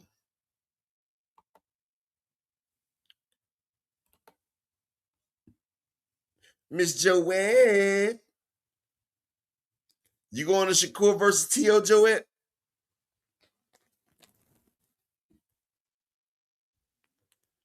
If I was closer, I would probably go to the fight.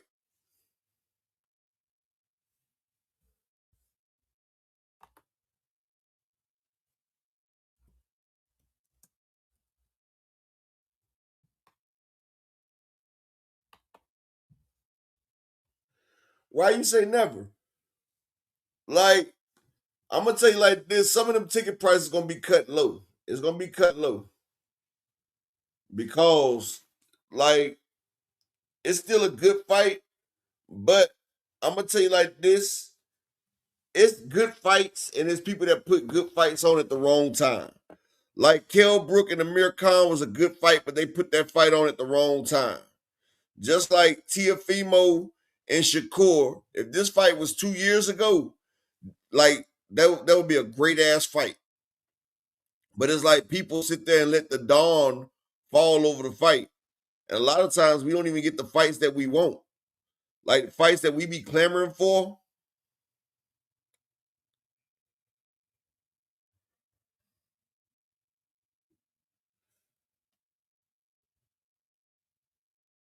Who's a racist, Miss Joette?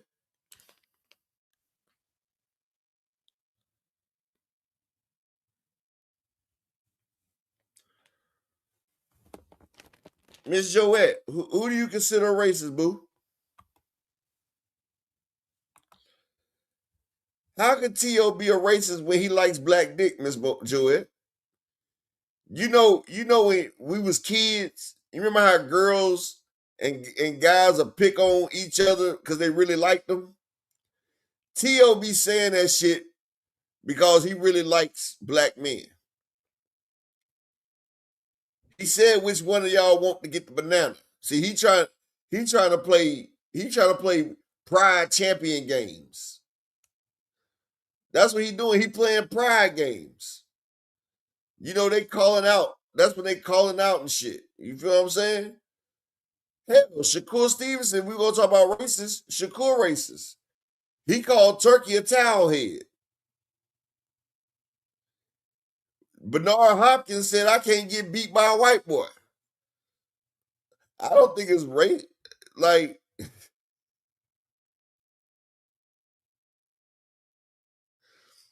hey, Miss Joette.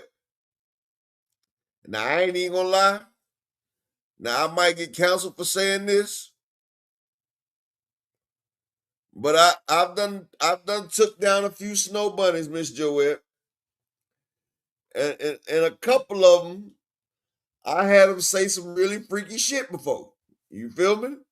And don't act like you ain't never had no black man tell you to say some freaky ass shit, Miss Joette. You ain't never said no freaky shit to a black guy in the room. Stop. We not gonna do that.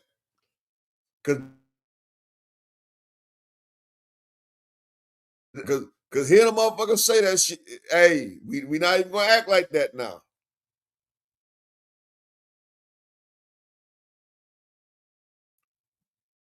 Exactly, Miss Joette. So and we go and just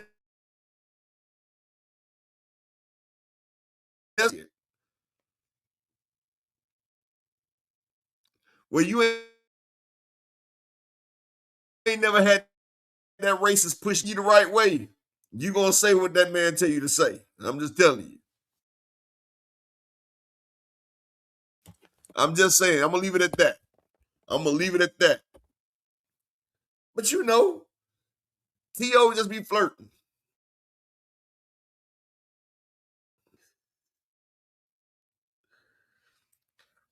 Okay, Joette, I'm gonna let it go, baby. But my niggas in here, we know. We know. Niggas in here know. Nah, but see, that was the old me, Miss Joette. I'm just talking about back in the day, I used to do some crazy shit. I took everything down. But I'm a married man now with my wife. My beautiful mochaccino wife. Yep. I'm just saying niggas done did shit. And you see, y'all just seen the Teofimo's press conference. He told Shakur to jiggle my balls.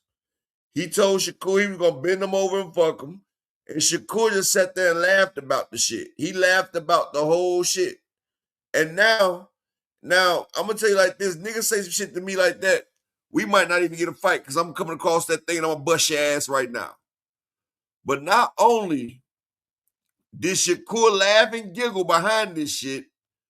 Now Shakur Stevenson is defending T.O. on different podcasts.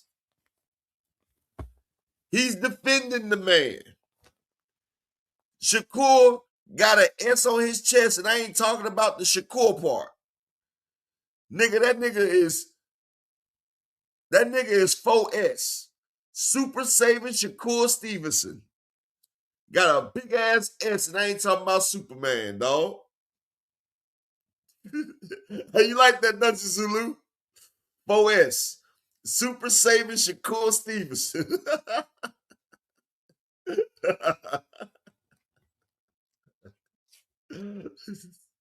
That nigga ready to save some shit.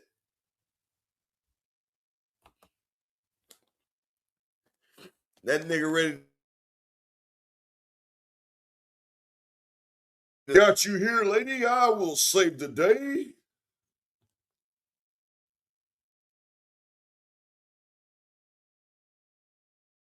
What you talking about, Miss Joette?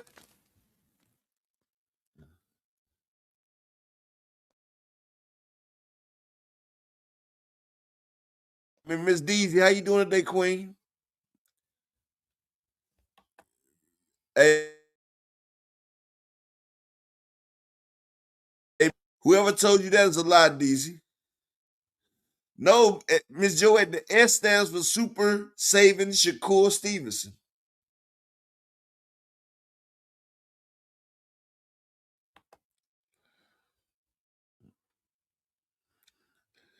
Let me pull this.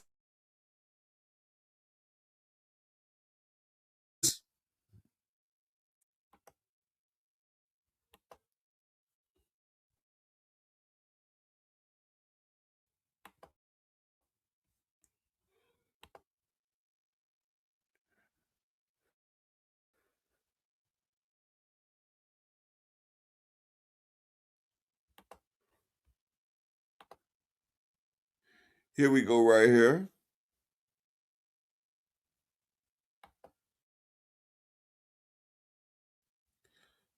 Okay, it ain't showing. Hold up. Here we go. So look,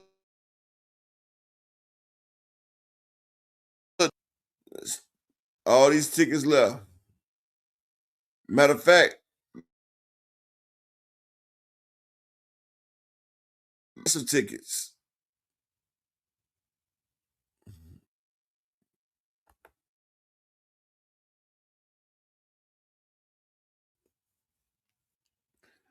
See, look, these tickets went from $377 to $284. They got tickets. They still got tickets. Shout out to Twin in the building, 2 Cent. They still got tickets. Ain't shit sold out. Hey, Deezy, look at this chart. You see all these available tickets?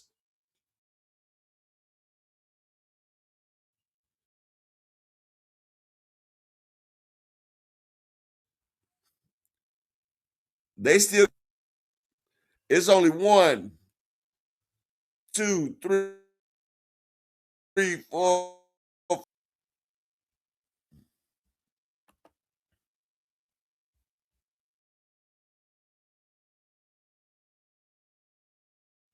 Yeah, it ain't hard to get a Jake Paul ticket.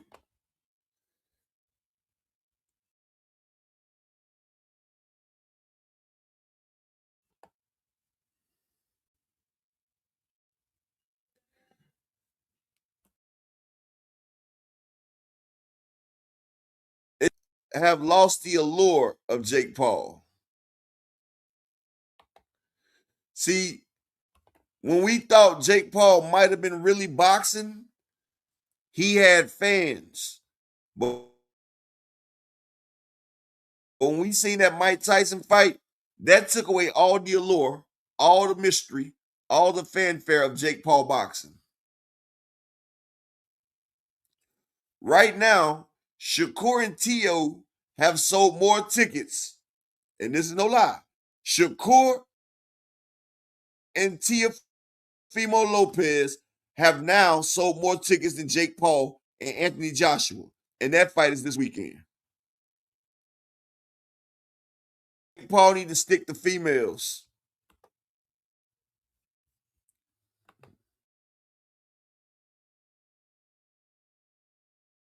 Because he does a great job at that.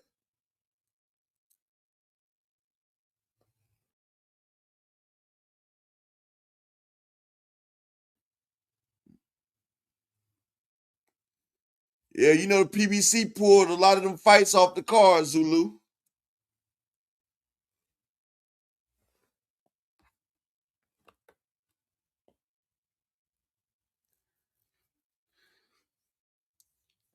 Hey, 2 Cent, that's correct.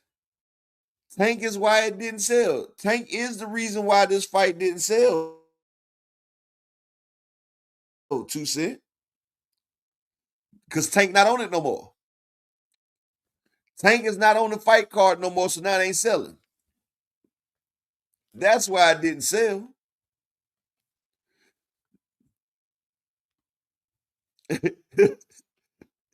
It is his fault, Miss Joette. He not on the card no more. That's just like motherfuckers say, what you getting girls just because of your looks? No. The money gone. Just like if you took Mike Tyson off that Jake Paul card, motherfuckers wouldn't have tuned in to watch it. People realize Jake Paul is nothing. He is not a star. If you look at all his other fight cards where he fighting people like Nate Robinson and shit like that, motherfuckers wasn't watching that shit. He got beat up by Tommy Fury, a nigga off of reality TV. You supposed to be a professional boxer, but you getting whooped on by a reality TV star.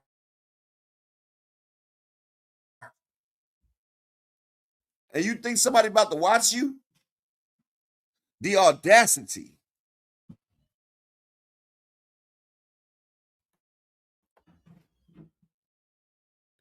Ain't nobody watching that shit, and that's the problem.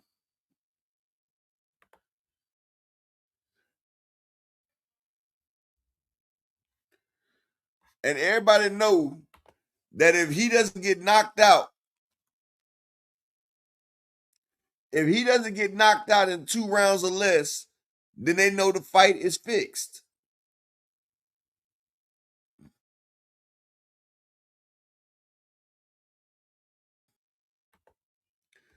Drop the link for a minute.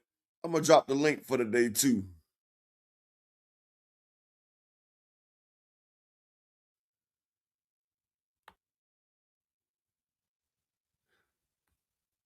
Miss Joette. And guess what, Miss Joette? If you look at the map, why is Canada pink?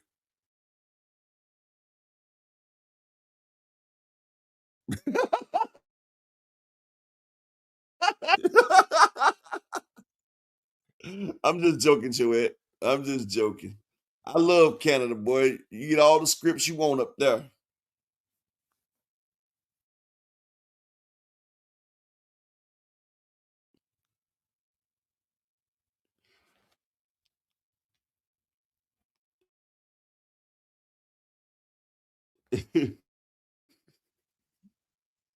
Now, Miss Joette, when I've seen world maps where Canada was pink and the United States was like a hell. My country, they had us orange, like we was motherfucking damn. Like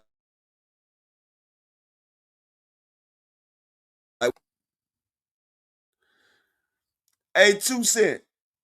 If you're not busy, I got something to ask you, twin. I got something to ask you, twin.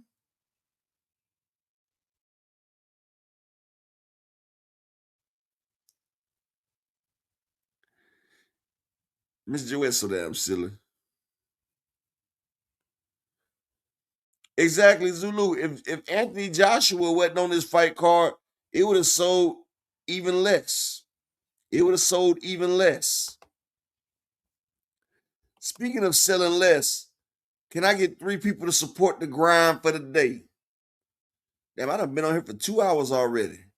Can I get 3 people to support the grind for the day? I probably got about 20, 30 more minutes. I ain't trying to go too long. Damn. Can I get 3 people to support the grind for the day? That's all I ask y'all. 3 people. If y'all don't mind.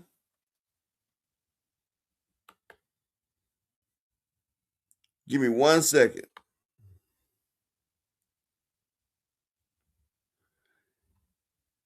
Yeah, I'm still gonna be on for a little bit, 2 Cent.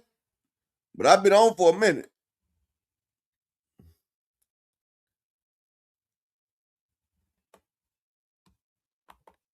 Yeah, I've been on for a little minute today because I had shit to do tonight.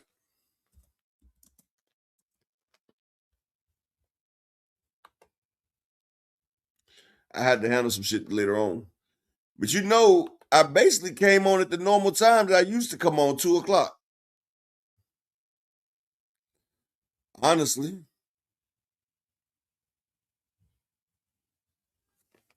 But yeah. So it's already been officialized that they trying to negotiate between Lewis Crocker and Devin Haney. They're negotiating. So what Devin and his fan base is about to do, they about to explain to you why Devin's about to go 2 times undisputed, right? And I'm about to tell you what's about to stop the 2 times undisputed. Mario Barrios is not going along with the plan. What they trying to do, they trying to stop. Exactly, Miss Joette. Now see, the damn 2 champions up at 147 are 2 people that Tank Davis stopped. And these are 2 people that the Haney fan base gave him hell for fighting. The Haney fan base gave him hell for fighting Mario Barrios and Rolly. But now they actively pursuing them both and trying to stop Ryan Garcia from getting the Mario Barrios fight because Ryan is the only person at 147 that can stop Devin Haney from going 2 times undisputed. How you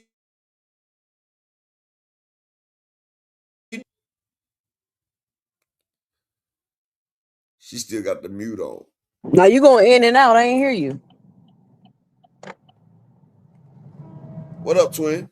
What's going on? Oh, I'm going in and out. You was, but I hear you now. Shit, I can't call it.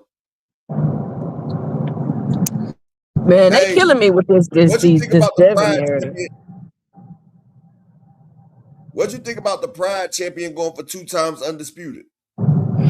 But let me say this, right? I have no qualms or issues with Devin going undisputed. Shout out to him. The only thing that I'm pointing out and other people are pointing out is the hypocrisy of the Haney fans. We're not saying we don't want him to go undisputed or Devin being black, but all these other narratives they're trying to make up. No. When Boots Ennis was at 147 pounds, y'all said if he go undisputed at 147, it ain't gonna mean nothing. It's a trash division and ain't nobody there. Ain't that what they said, Upper? Exactly. So for y'all to be okay and proud and Johnson bouncing for Devin to go undisputed at 147, wouldn't that be an admission that Boots and Devin are on 2 different levels? Yep. And the reason why, because I promise you, y'all wouldn't be expecting Devin to go to 54 and go undisputed. Do you remember when Devin sat there and said they not worried about belts no more, they after the money? Now it's back to belts. And it's more hypocrisy exposed up because like I've been saying, since I waged a war against the hardcore fans, y'all always hide behind belts and money. Everything is excused if they say it's a big payday or if they say it's for a belt. Y'all been trashing Rolling. Hold up. If it's excused, why wasn't Tank versus Jake Paul? Exactly. That's why the hypocrisy has been exposed. The hypocrisy has been exposed, Upper. That's why they deflecting, trying to create other narratives. Have you ever asked him why Devin Haney was the only champion that was? That was what? You broke up. Did you ever talk to them why Devin Haney was the only? I heard Devin Haney was the only champion of Devin what? Haney is the only You keep going in and out. Up. Pride champion. He was the Pride champion. He's the only one. You say he's the only Devin one? Haney he's the only ever Pride champion. I didn't even pay attention to that. I didn't even realize he was a Pride champion. That shit is wild. Was it during Pride Month? That's a strange belt for a combat sport, but you know, to each his own. Love who you love. Shout out to him. Shout out to them. But that's the only ever fighter to get the Pride belt. And after he got the Pride belt, he went undisputed. Wow. But after he got the Pride belt, a week later, you see him in the pool with Diddy. No lie. He's in the pool with Diddy a week after getting the Pride belt. Then he fights George Kambosos for undisputed. Man, we don't want to go down that rabbit hole. It was a hole, but it wasn't the rabbits.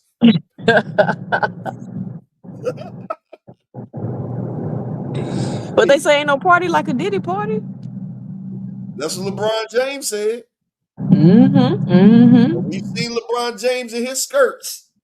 This nigga 6'9" with a skirt on. I'm like, wow. Holiday Heart. Holiday Heart. Hey, that movie was ahead of its time. Westbrook, LeBron. I'm like, man, y'all niggas is damn near 7 feet tall with dresses. These niggas got some sick fetishes. Shout out to them. I'm talking about the people that put them in the dresses. Like, what the fuck? That shit crazy, but I don't know, man. It's the Devin Haney thing. That's cool. He can go undisputed at 47. It's just it don't pop the same. Like everybody you gotta beat, Tank already beat them. Tank already beat them, and y'all trashed them. You know the thing that gets me though, the fact that they trying to downplay Ryan versus Barrios just so they can get that fight. How they trying to downplay it? Like they trying to say that Ryan's dirty and they trying to offer. And that's another thing. Why are they doing that? They're trying to sully the fight so Barrios doesn't fight him. They want Barrios to pull out the fight. Why would they think that? Like, why they think that that's gonna make? See, the thing is, right? Most people. You going in and out. Up. You broke up. No, that's you going in and out. Oh, I'm back now. I'm back. Shout out to my brother Big Bob Guns in the building. Shout out to Justin Hawkins in the building. Salute. The thing is, the same antics and tricks that they used before, like it's not gonna work now. You know what I'm saying? Like you're in a different weight division, you're in a different place and space in your career. Boxing is in a different space and place as an industry. Like, I think it's strange that you call out Tank and then the next day you announce a fight. Like, that shit not gonna work no more. Like, why are y'all beating y'all chest and pumping y'all chest, calling out a 135-pounder? Like, I don't even know why you fixing your lips to call out fighters that are smaller than you. It's one thing if they calling you out. Like, that shit didn't even make no sense. And at this point, the only people that's buying that is the Haney fans. Nobody else is buying that. You there? Up? Exactly. Yeah, nobody else is buying it. So I don't understand. Like, yeah, y'all want to see Devin Haney have every single advantage possible to fight Gervonta Tank Davis. Like, he got to come up 2 weight classes. He got to, like, that it just don't even make sense, bro. If he want to come up 2 weight classes and fight Devin Haney, cool. But we're not gonna sit here and act like it's a duck. We're not gonna do that. We're not gonna call out smaller fighters and then when they don't want to fight you, say it's a duck. No. But this is what I say: who You breaking up? You broke up you again. are a glorified undercard fighter? Yep. They twisting the game up. And again, it's okay to be an undercard fighter because you quote unquote getting paid all this money. No.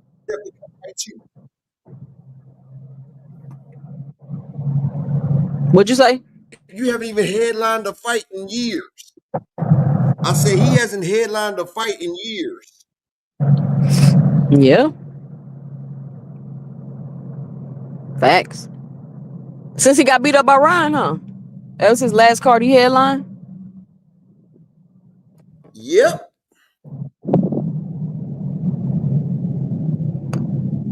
I'm trying to think. Do they got undisputed champions that's on fight on undercards? Yep, Devin.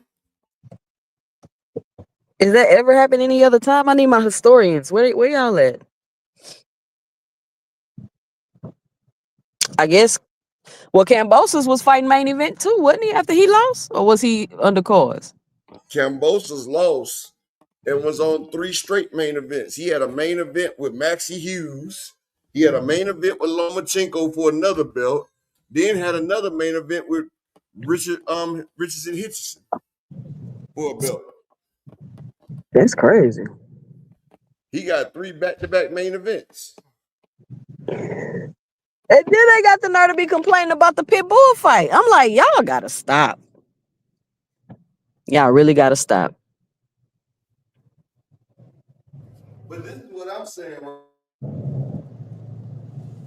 Right? They didn't have to come fight you, my nigga. You said what?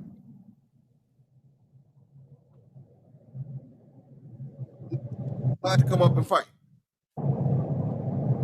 You start breaking up. All I heard was fight.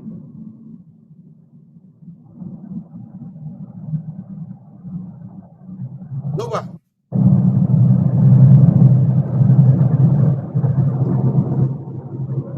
You going in and out up.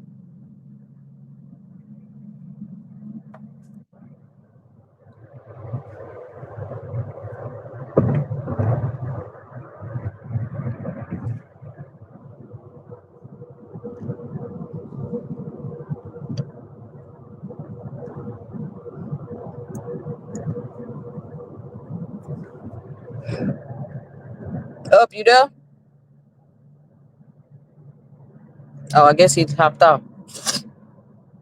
But yeah, now they saying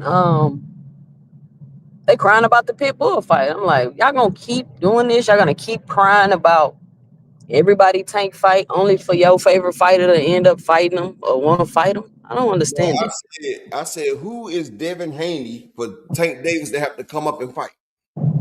That's what I'm saying. Up, it doesn't make any sense at all what they're saying. They keep trying to say, "Oh, well, he was finna fight Jake Paul." That is not the same. Like, I don't even. Okay, I just don't understand the logic. Floyd Mayweather fought Conor McGregor and he fought motherfucking the other Paul, Logan Paul, but he ain't going up to fight Roy Jones. It's a difference. They know that. They know that shit. Like, that shit's stupid as hell. Like, it's crazy they try to push the narrative to make they look. Shakur Stevenson said the only way he fighting Devin at 147 is with a rehydration clause. Yep. But you want Tank to come up there and fight you. And then if Tank say he need a rehydration clause, they'd be crying. And Shakur's fighting at 140 right now, so it's only gonna be going up 1 weight class. And Shakur, I realized last night, Shakur attached himself to everybody, any fighter that's hot, he attached himself to. And then everybody start running around saying, Shakur will fight anybody. No, Shakur says he wants to fight everybody and then fights who? And then, you know what they saying now? Tio is the best fighter at 140. He's the lineal champ. That's it. Does that mean you the best fighter at 140? Yeah. So is nobody at 140 that you think can beat Tio upper? There's plenty of people that beat him, but on paper, Exactly. So then he not the best at 140. he's ranked number 1 at 140. That don't mean. All right, you sounding like a hardcore up. This hardcore talk you doing right now. I don't even think Tio top 3 at 140. Exactly. I'm just being honest. Tio ain't done nothing at 140. Tio has not been good at 140 to me at all. Like his power not the same. He got one stoppage at 140, and he's been in life and death fights every time. His power ain't the same at 140. Honestly, Tio hasn't looked good. Like he didn't after the Loma fight. He doesn't look like he's really improved. You get what I'm saying? Yeah, but Tio best fight at 140 was Josh Taylor.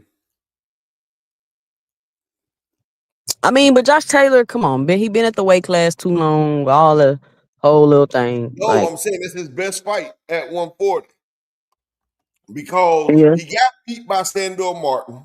He got beat by Ortiz, in my opinion. He went life and death with Thomas Clagat. His best fight at 140 is Josh Taylor. Yeah, I'm not buying it. I mean, if Shakur beats Tio, granted, that's a good win. And that be my issue. It's like you want to give these fighters credit, but he's lineal. He's the best at 140. If Shakur beat Tio, he the best at 140. Like, I don't like the whole you beat one person and now you get labeled the best at something. That's that triangle theory shit. Like Vernon Forrester beat Sugar Shane Mosley, but he couldn't beat motherfucking Mayorga. I mean, Margarito. Margarito beat Vernon Forrester, but he couldn't beat Shane Mosley, and so on. Yeah, these guys got to mix it up. Like, they got to fight each other. Shakur does not get to go fight Tio and say he's the best at 140 when it's Russell. It's other fighters in the division. Like, are y'all serious? I don't think Shakur beats Puello. Puello? Y'all think Tio beat Puello? Nope. You see Matias slap the shit out of Tio. He ain't even beating Matias. I don't know. That'll be a good fight, Tio and Matias. I like Shakur versus Matias better. I mean, that's what I meant to say. You said Shakur and Matias. Shakur ain't fighting Matias. I know. But that would be a better fight than them, you know what I'm saying, than Shakur and Tio. And I watched, what was up with Eladon De Los Santos when he fought Shakur? Because he did not fight Shakur like the last fight I seen him in. Like, he didn't press no gas on Shakur, I felt like. Can I ask you something? Uh-huh. When did we start making Edwin De Los Santos the gold standard for boxing? And that's the same question I asked. Ever since he fought Shakur, now he was so good. My nigga beat the shit out of Edwin De Los Santos. I mean, Edwin De Los Santos is okay, but I don't know. My boy outboxed the hell out of him. Who? Who? I forgot my nigga name. The one that got beat at 130. Who got beat at 130? Who up? I forgot his damn name, but I used to talk about him all the time. Who outboxed De Los Santos? He beat the shit out of him on the show. What the hell was the damn? I used to talk about this fighter all the time, but then he got beat and then he got robbed and he fell off. Hold on. Who he got robbed by? He got robbed by the Mexican fighter, but not Edwin De Los Santos, my fighter. Hold on, I'm about to find it.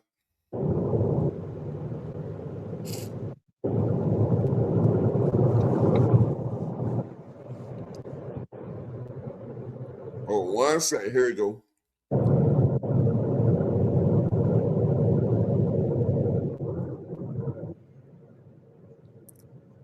boy William Foster. Mm. William Foster III beat the shit out of Edwin De Los Santos. Yeah. I mean, yeah, You don't Santos remember is that? decent. I gotta go look at that again. Beat him on the Contender. Then William Foster, he got beat by Henry LeBron. Then he got beat by Erickson Garcia. Then he lost to Muhammad Yukovic. Like, he been losing like hell. He been fighting at the super featherweight. They should have moved his ass up in weight. But he beat dog William Foster. He done got weight drained. He done stayed down there too long. Yeah, he stayed down there too long, and that's probably what happened. And then you hearing that He almost 6 feet fighting that.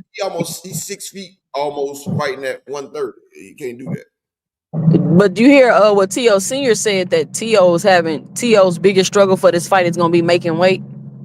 That's a built-in excuse. I don't think it's a built-in excuse. I think he might have trouble making a weight, which is why Shakur jumped up there to fight him. Makes sense to me. I mean, but you took the fight, so if you lose, you lose. But I'm just saying, like, yeah, that's what I'm about to say. You took the fucking fight, though. But yeah. like, this one thing. But what happened to the best fighting the best? What happened to the best fighting the best? You're not going to fight somebody at their best if they struggling to make the weight. Why ain't nobody trying to fight Matias? Man, they ducking Matias, and now they didn't put the steroid allegation on him. So I'm telling you, boy, they throw that steroid allegation on everybody. But ain't nobody saying nothing about Shakur wanting to fight Conor Benn. Is Conor Benn not a drug cheat? Scrambled eggs, yeah. That's what I'm saying. Y'all pick and choose. But what I was saying is, when did Edwin De Los Santos became? Yeah, Matias killed the nigga in the ring. People forget that Matias killed the nigga. But people forget, like, Edwin De Los Santos, he was getting his ass whooped by El Rayo. He just happened to hit El Rayo with a bomb. Edwin De Los Santos ain't no great boxer. That's why I wonder why everybody keep making it. Well, Shakur beat De Los Santos. He's lost twice already anyway. The fuck? And that fight was trash anyway. It wasn't even like he beat him. Like it was a come on, man. A Hail Mary. That nigga had been dropped already. El Rayo just got motherfucking careless and got hit with a bomb. But it's just like how Loma got 2 losses on his resume, but that's the best fighter Devin ever fought, and that's what make his resume better than everybody else's resume. Oh, don't forget George Kambosos is on his resume. Man, George, no, stop it. Man, Africa act like he the draw because he just beat a 4-time beat Kambosos. Ain't nobody worry about him beating Kambosos. They got him no extra nothing.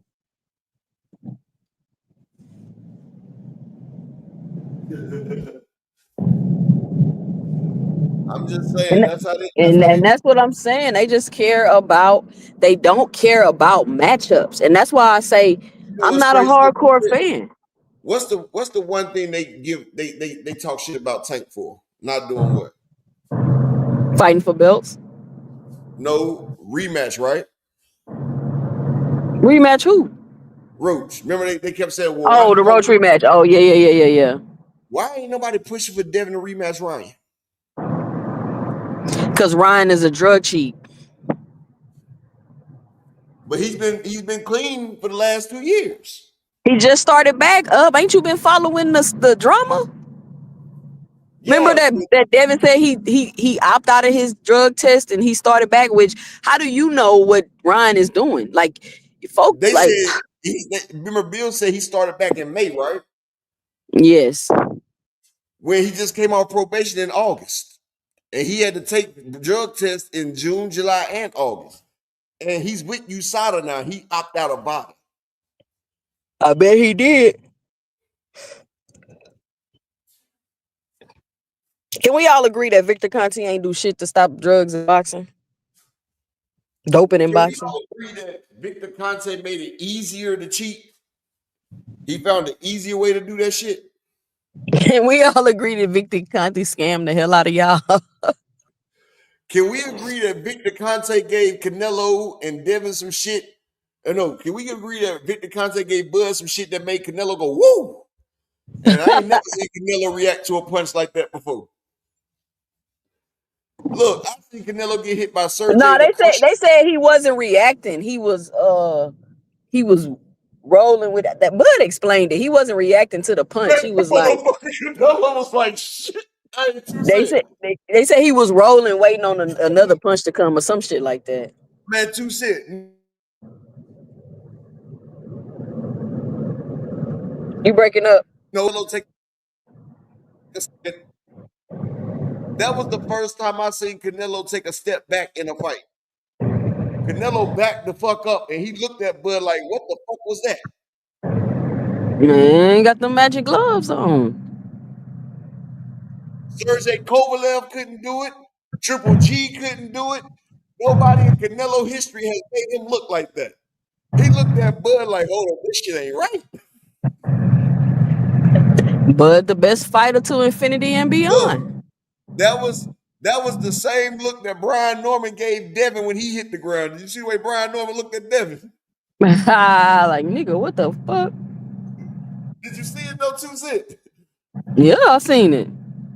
Brian Norman even said, man, Devin had more power than I thought. Did not tell everybody that Devin was about to get his grown man strength, 2 Cent?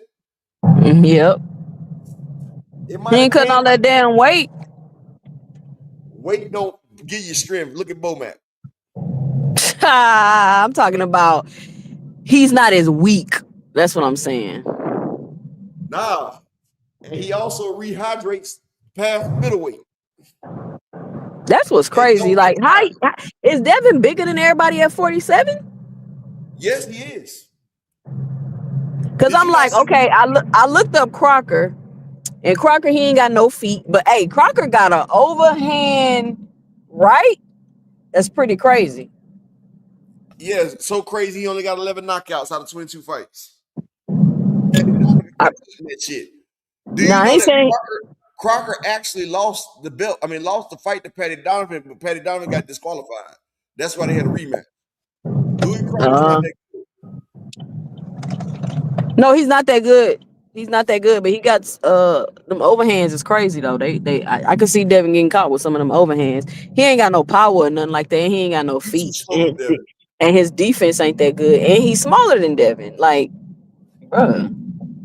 You know, when Tank was at 135, everybody was crying for him to go up to 140 because that's where the smoke was.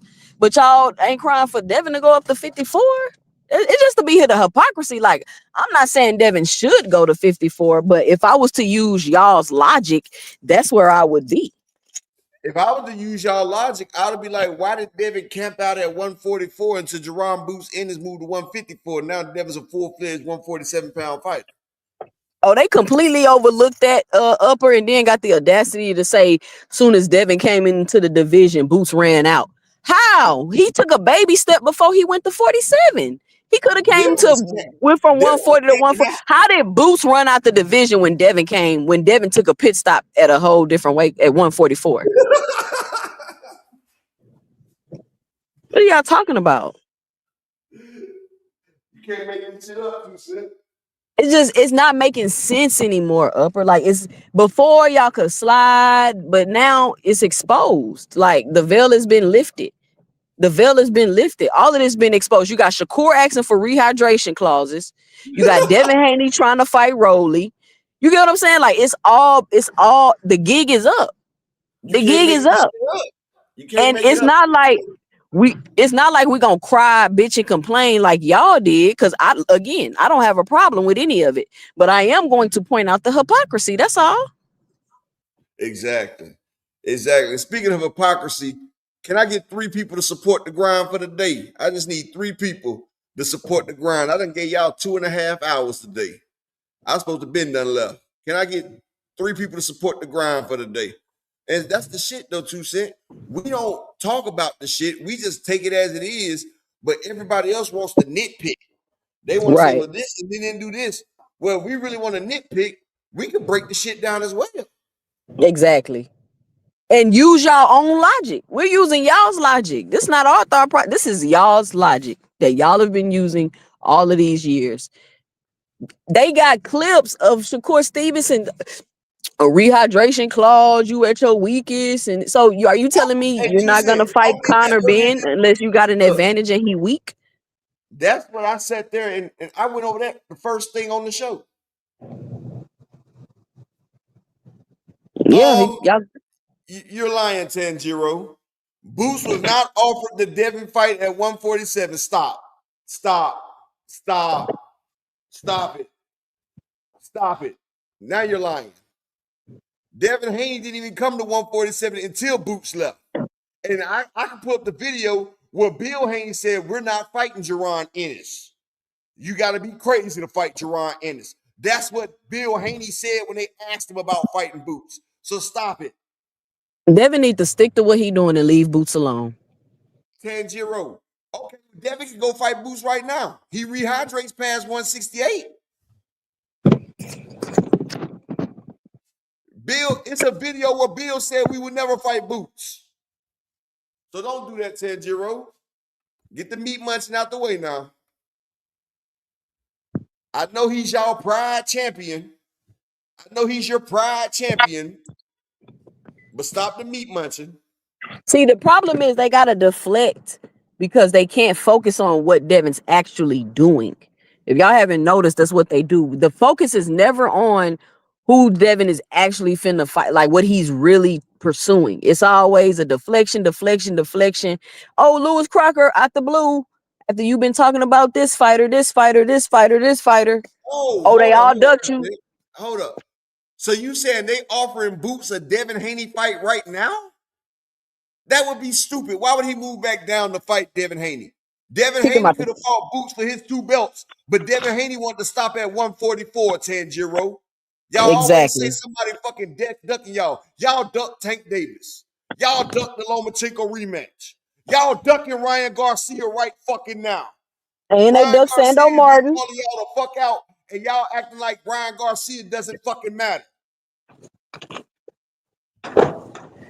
And they duck Sando Martin. Add his name to the list. Why would Boots come back down to 147, Tanjiro?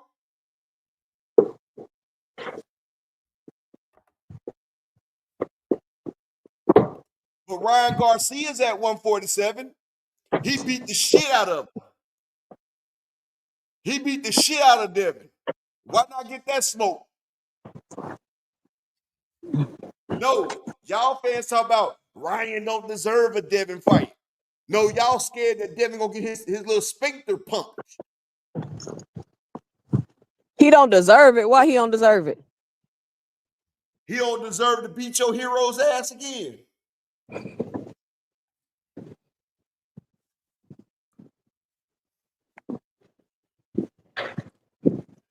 Boots did not get a Haney. Oh my God.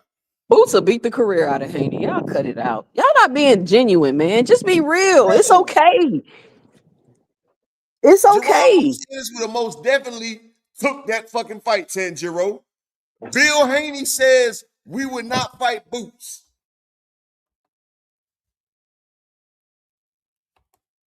Hold on.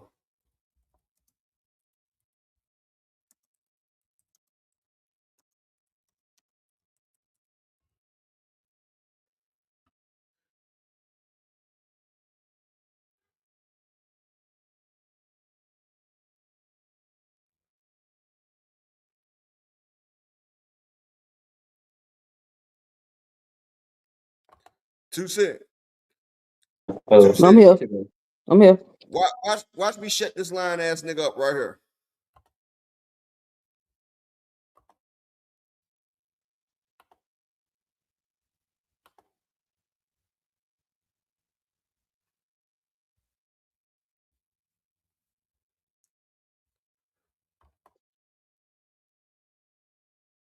What happened?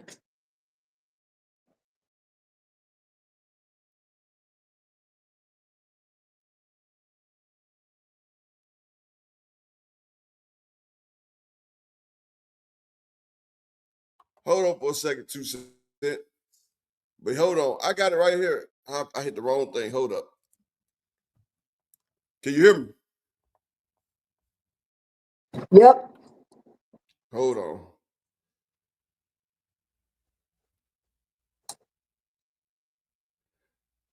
Notice Devin Haney and them didn't start calling out Boots until after Boots moved up 8 months ago.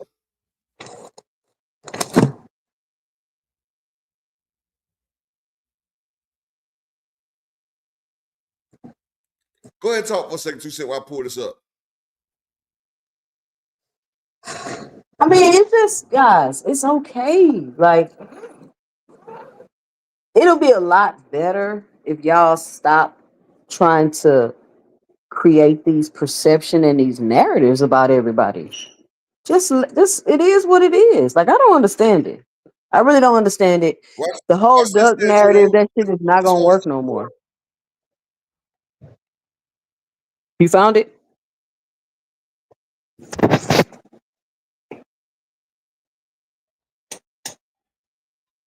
You found it?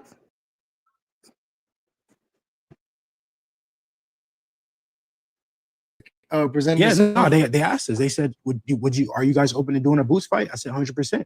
At 147, Boots' team came back with they want to do it at 152. I want to do 152. I never even fought at 147 yet. I said, no, if you come down to 147, we can do the fight. I'm not gonna go to 152. So look at that. At the end of the day, you know, Boots is a good fighter, but who is he? At the end of the day, you know, Boots is a good fighter, but who is he? Would you have fought Boots if that presented? Yeah, no, they asked us. They said, are you guys open to doing a Boots fight? I said 100%. At 147, Boots' team came back with they want to do it at 152. I want to do 152. I never. So technically, Devin turned down the fight, and maybe if you wouldn't have stopped at 144, you could have got the Boots fight. Like, come on, y'all, stop playing. Like, so hold up. Tanjiro, stop fucking lying. If he was the 147 champion, he couldn't fight at 152 for a belt, you dumb fuck. How is he the one? How is he? They just repeating stuff up. Don't get mad. They just repeating stuff they heard from other. Why would he try to fight at 152 if he's the 147 champ, Tanjiro? Stop sucking dick. And frequent. They talking about your favorite fucking fighter. I swear, boy, y'all niggas hop dick to dick. Bill must have plugged him up with a new drone or something. Yes, you lied, Tanjiro. They was trying to get Devin to fight at 152 because Boots was at 154, you dumb sack of shit. At this point, the only people that believe that stuff is Haney fans. But guess what? Who did they say? No. Who did they say turned down the fight, though, 2 Cent? Devin? Devin the one that said nah. Devin said nah.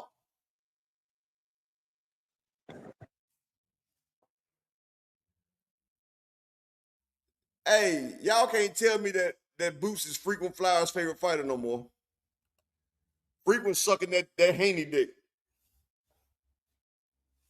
They done.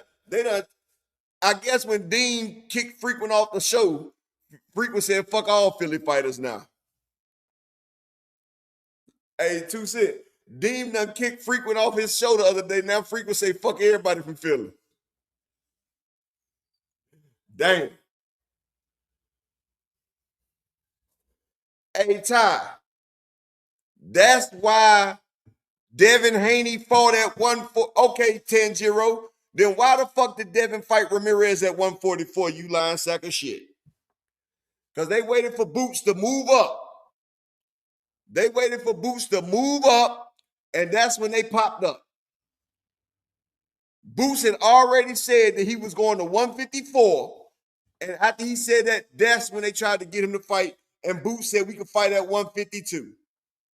And Devin and them said no. And why would Devin not fight at 152? The nigga rehydrates to 180. The nigga rehydrates to 180. He had already dropped the belts, you dumb shit. Go look and see when Boots bought the belts.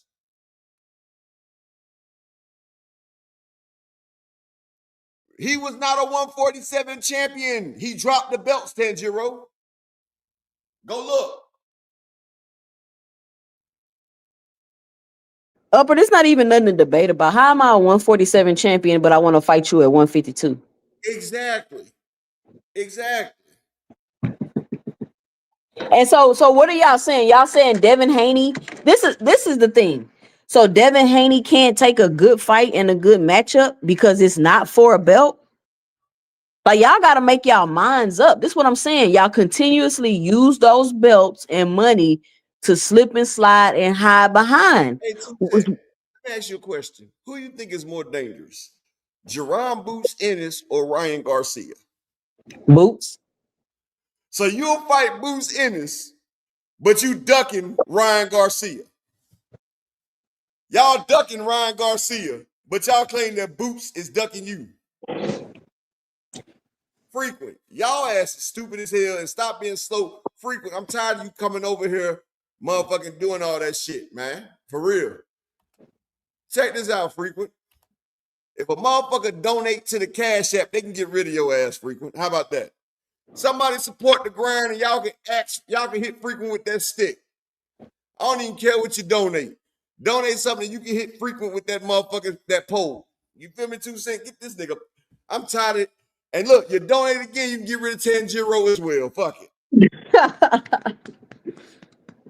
Hey, y'all get rid of both of them. Support the grind for the day. Frequent, how are we lying when Devin Haney he literally made a pit stop? He waited for Boots to leave. He literally waited for Boots to leave the division. Him fighting at 144, like him fighting at 144 is a perfect example of that. Why are y'all excusing that Devin Haney had to take baby steps to move up to the next division? I don't understand. No, we don't. If he wanted to fight Boots for the belt, he should have went to 147 and fought him for the belts. Why would he stop at 144 to fight Ramirez? Exactly. That's what I'm saying. It don't make logical sense. Tanjiro, Ryan Garcia is calling out Devin Haney right now. Bill Haney said we're not fighting Ryan. Ryan losing to Rolly has nothing to do with him fighting Devin Haney. Like, y'all gotta stop. Y'all gotta stop, bro.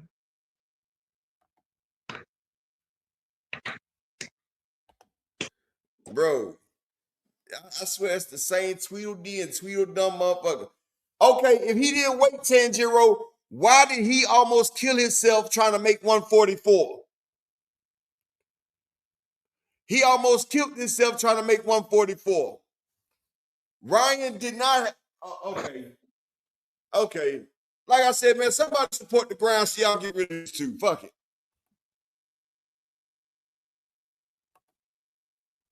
And how come, thank you, Juke, how come Devin ain't asked to fight Boots till he said he was going to a whole different division? And how come Devin can say, I'm not fighting at 152. I haven't even fought at 147 yet. But you want Gervonta to come from 135 to fight you at 147? Frequent, explain that, Frequent. Explain that, Frequent. Get him 2 cents. I was about to pop his ass with it. No. Explain that, Frequent. Explain why Devin can't fight at 152, but Tank can come from 135 to 147 to fight Devin. And he the B-side. Explain it. Don't tell me nothing about Jake Paul. Don't tell me nothing about Jake Paul, Frequent. Man, y'all can donate whatever and then finish these niggas off. Ain't nobody lying, Tanjiro. What about what I said was a lie? Did Devin Haney not make a pit stop and baby step his way up to the next division? Did Boots Ennis not say unless he gets another unification fight, he's going to 154 pounds? Did Devin have a belt? Did Devin have a belt? No. So did Boots go to 54 pounds? In the Cash App with the $5 holler. Go ahead and put that scope on him, altruistic. So what part of this was what did I lie about? Where's the lie? Where is the lie? Boots also moved up. Like, y'all don't talk shit until after y'all leave the division. They had a chance to fight Tank Davis. They had a chance to fight Tank Davis when he came out of jail.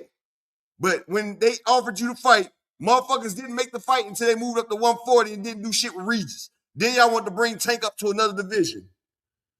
So frequent, didn't Devin Haney sit on Andre Ward couch and say he not worried about the belts? He want the best matchups and big money fights.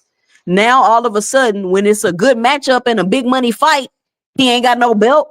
Y'all his biggest money fight is not even Boots. His biggest money fight would be a rematch with Ryan Garcia. They did 330 pay-per-view, 330,000 buys. That's his biggest pay-per-view. Tank Ducker. Hold on.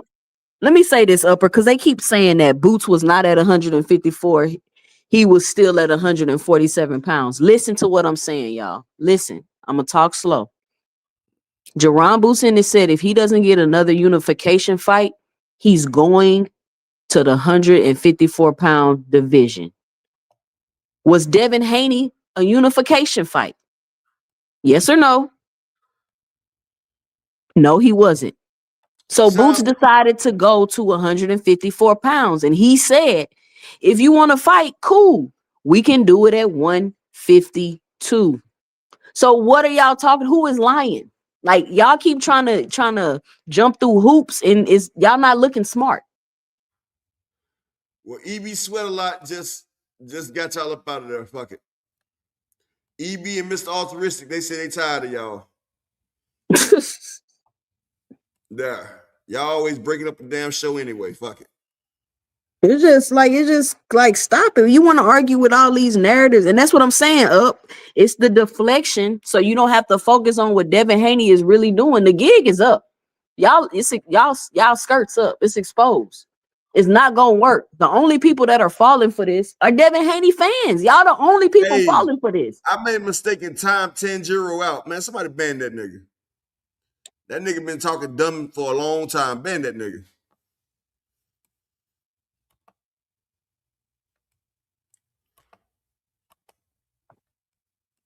Only time that motherfucker come over here is the meat munch. I ain't got time for that shit. Anybody with common sense know Devin Haney is not finna fight no Boots. What? How can Devin Haney beat Boots? Please, somebody explain. What are Devin keys to victory to beat Boots? Boots will switch hit and beat that nigga ass. You thought Ryan Garcia beat that nigga ass. Boots is a more polished fighter than Ryan Garcia. They not on the same level. What do y'all think that Devin is going to outweigh Boots? Boots rehydrates big too. Boots bigger than Devin. That's what I said. Boots is almost 6 feet tall. He's 5'10", 5'11". And he rehydrates just as big as Devin. So that's you fighting a young fighter that's bigger than you. Devin has never been the smaller fighter. I think Ryan was bigger than Devin. Nah, Ryan was about his size, but Devin still weighed a little bit more. Ryan just was already hydrated. He didn't dehydrate his muscles. See, Devin ain't rehydrated, but you know it takes about 48 to 72 hours to fully get your muscles back from the atrophy when you have to take all that water out of it. They know, and see, look, if that's not the case, why did Devin look like Skeletor at 144 to fight Ramirez instead of fighting at 147? Because they said it was a 147 fight, 2 Cent. You know, anything above 140 is considered a 147 fight, right? Yeah, they rounded up to the next division. So why didn't he just go ahead and fill out? Because at the day of the fight,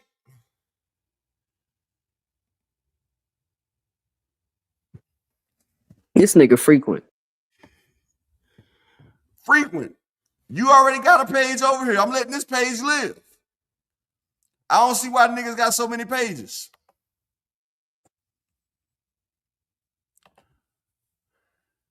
Because he get timed out? Yeah, so stop doing the timeout shits. Frequent, I'm glad you back. What are Devin keys to victory to beat Boots? And somebody with a big wrench, bring his old page back. Just time it out for the rest of the day. Don't ban it. Bring frequent old page back Just put him with the 96,000. 86,000. Nah, give him a 96. But just let Devin do what he doing, man. Just appreciate what he doing. Watch him go on his undisputed run, and let it be that. Why we got to do all this extra stuff, huh? He trying to do his Canelo Alvarez run. Yeah, just let him do it and enjoy the fights, man. Like, why we got to do all this? Why we got to keep trying to fluff up and make these fighters seem like this and create these? Like, it's unnecessary. It's really no need to do that. And then these they fighting on under, like, come on, y'all. It's like, stop it. And look, they really don't want to fight Tank Davis because they already in negotiations for a fight with Betty Crocker. Look, let's just say this up. Devin Haney been trying to fight Gervonta Davis since 2015. At this point, they probably not gonna fight. They're not okay. Tank retired, Tank ducking, whatever narrative you want to use. 2 cents. They offered Devin to fight. He chose Regis Prograis. I know. I'm just using their logic. I'm saying think about it. If you was frequent, huh? How the hell is Rolly ducking when he just told y'all he trying to get he got 2 other fights lined up that he working on? That are bigger fights than Devin Haney. Y'all mad because he not giving Haney a chance at them belts. Is no more Joker?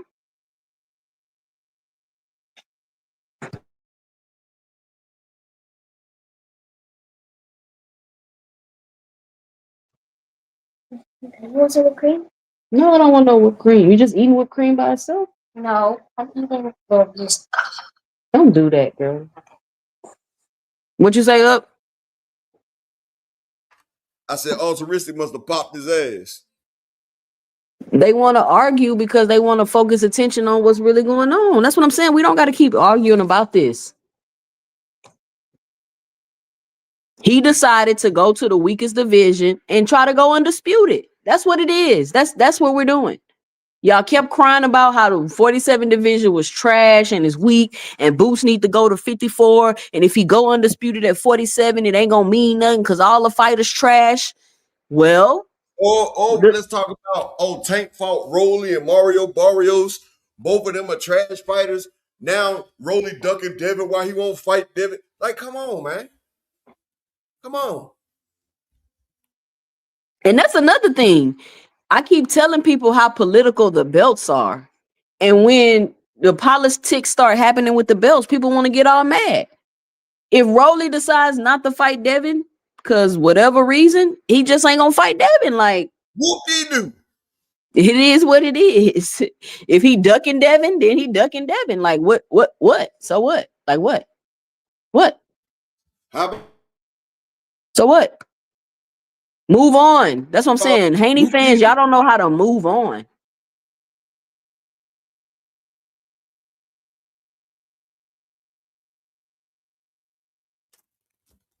It's because that's their only claim to fame. They don't have no other reason to be talked about. That Brian Norman victory didn't last but so long. Because Brian Norman was not good like that. I don't even understand all that false hype they had behind Brian Norman. That's why nobody is. Come on, man. Brian Norman was a prospect with a belt. That's what it is.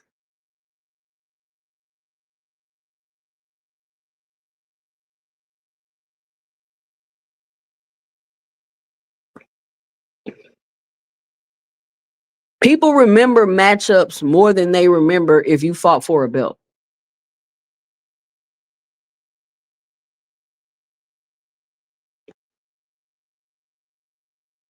People want to see good competitive matchups.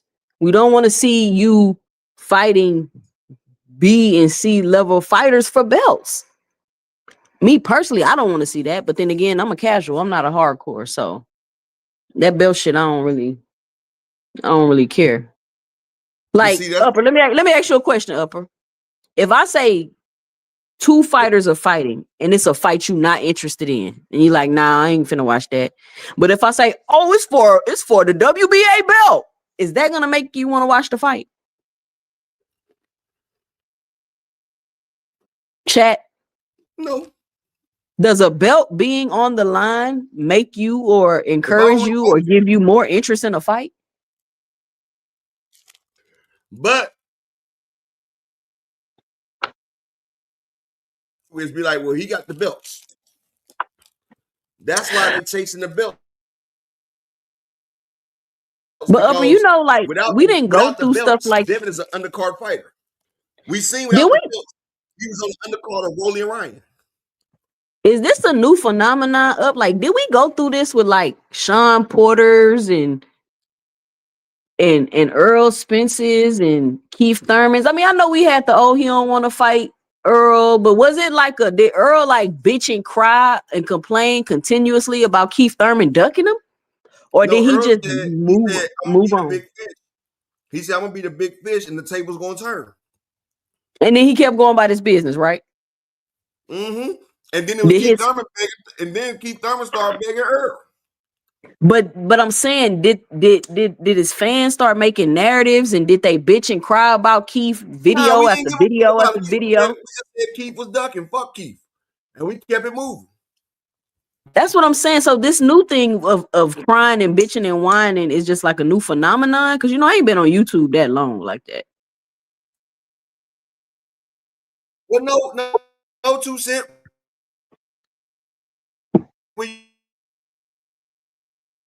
Wait, you breaking up again? Like spandex, like bitches, and so a part of time. Back in my day, we wore baggy jeans. Now niggas wear spandex. That's true. Before our eyes. So, hey, do you ever think Michael Jordan would wear a mini skirt? Hell no. Do you ever think Michael Jordan would? Do you think Michael Jordan would point shave? Hell no. We see LeBron James in a mini skirt. Hey, somebody with the big gun, give Tanjiro at 86,000. Appreciate it.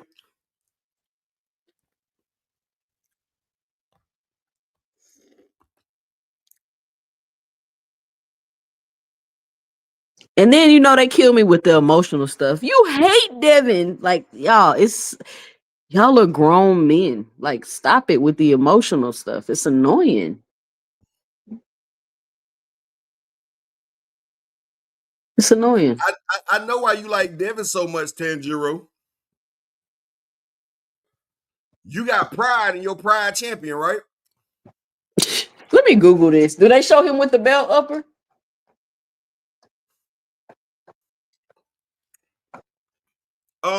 Mauricio Suleiman said it.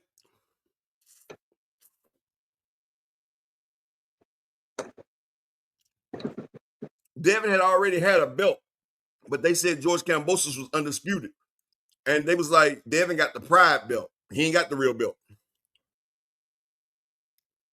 Is that what they said? So that means T.O. was fucking undisputed. For the undisputed. So that means T.O. was undisputed. Mm-hmm. Wouldn't that mean T.O. was undisputed?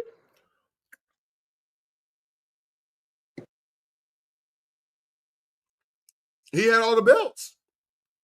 So why they say T.O. wasn't undisputed? And the WBO. And so why don't they want to say T.O. was undisputed?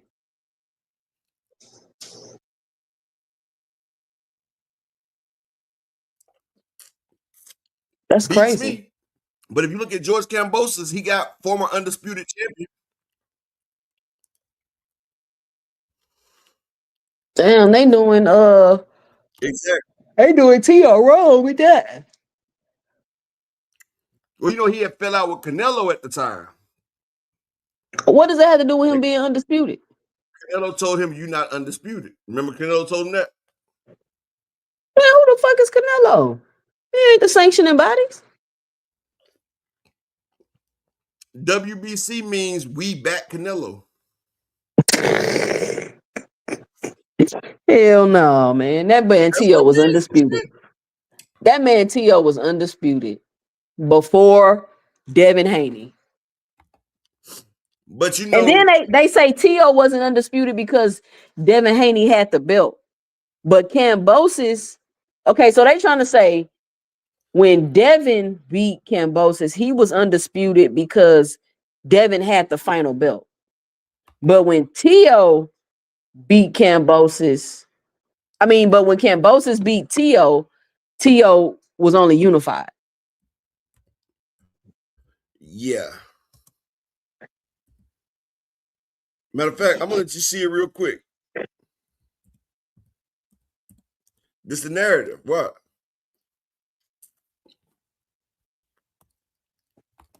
Again, that's why I don't care about that belt shit. Shout out I to don't my care. brother Phoenix the Assassin in the building. Phoenix Salute. in the building. Click the link, Phoenix. We talking about your favorite fighter, Devin the Dream, turned into a Nightmare Haney. Shout out to my brother Phoenix with the 50 piece in the Cash App, supporting the grind. Shout out to my brother Phoenix.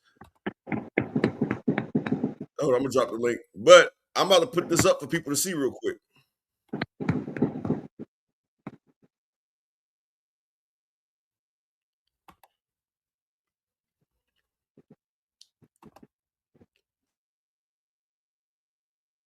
It's funny to me. I love it.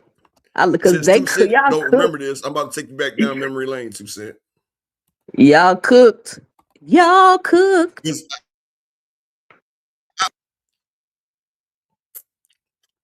I can't wait to see 2 Cent new show. Because I know she about to get on y'all ass. Hey, 2 Cents After Dark tonight. Get on their ass, ain't 2 Cent.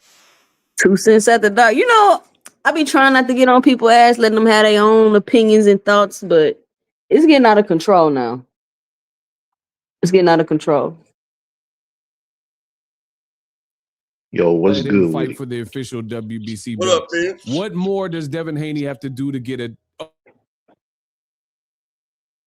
Oh, I like Clutch City for the comment. And this is all live. This is not a scripted video or rehearsed video. I wrote, let me look in the comments. Say less. Your actions are disrespectful. See? Joe Pesci from Casino. I asked you, when the did I ask you? Get that through your head, you mother. So look, you can see how people feel. When was Devin Haney a silver champion? I thought the champion was the guy he beat to become interim champion. And loan was mandatory before Devin Haney got ducked. Oh my gosh, they're killing him. Make Devin Haney the mandatory point blank period since you publicly embarrassed him. Mandate Devin Haney. So look, they call him the email champ. And this is what Maurice. They've allowed people to insult Devin Haney. So while he's saying, oh, we respect Devin Haney, that he's owed. Look, they put an email champion belts. You see that? It's like an envelope. His fault. We know that. So I can't wait to see what happens next. Sanctioning fee, from fighters. And they made this confusion. And no matter how you tried to run from it, people are confused. People are definitely confused. Something that is going to happen in every weight category it is not that. So he feels confident and at ease with the development of the franchise champion, but we know that's cap because they feel it's disrespectful, like they're saying in the comment section. So you're at ease, and everybody else who are willing to ask the tough questions, to myself, to fans in the comment section, they all rebuke this franchise thing and how you're playing it. And accept every comment, every request. I will accept that. Is that all, Danny? Just a very quick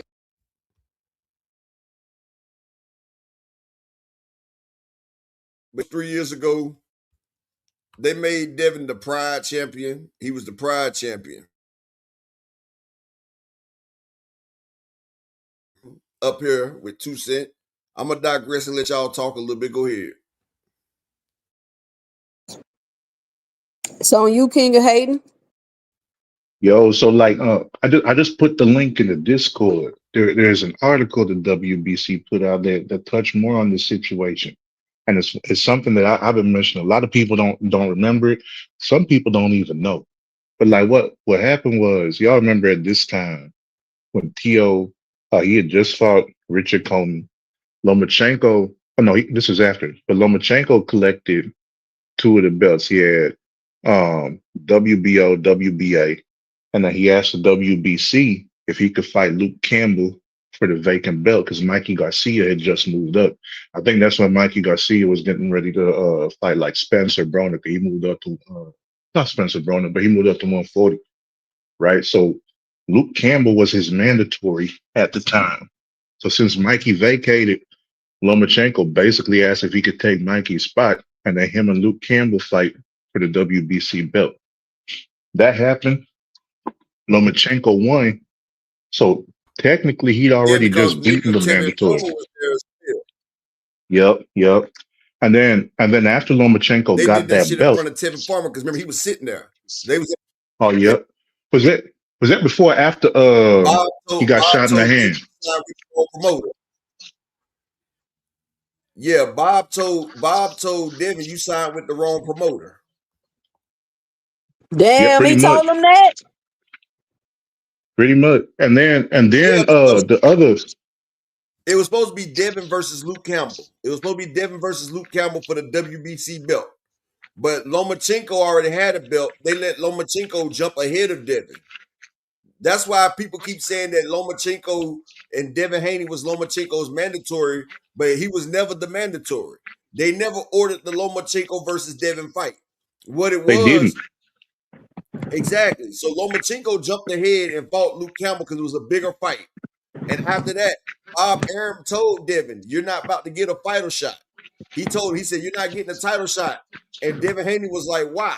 He said, "You signed to the wrong promoter." And it was a Tevin Farmer press conference. Tevin Farmer was sitting there looking at them go back and forth. Devin and Bill laughed it off with Eddie Hearns, but Bob said, "You're not getting a shot." Bob told him straight like that, "You signed with the wrong promoter." That's why Devin, to get the top for Undisputed, Devin had to sign Bob Arum. Y'all remember the fight camp posters? He signed to Bob Arum. I thought he signed to Bob for 3 fights. Yeah. Bob said Bob got 3 fights out that shit. He wasn't about to sign up for 1 fight.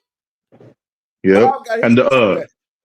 but the other thing the WBC did though, because since Luke Campbell was a mandatory, what happened was when Loma won the belt, they was gonna do a 4-man tournament. They had Devin Haney, Ryan Garcia, and 2 other people that were supposed to do like a 4-man elimination tournament. And then whoever won that was gonna be Lomachenko's mandatory. That was the link I posted in the Discord. They canceled that and just gave Devin Haney the WBC belt while he was in training camp for Alfredo Santiago. So Alfredo Santiago became his first title defense before he went ahead and fought Kambosos.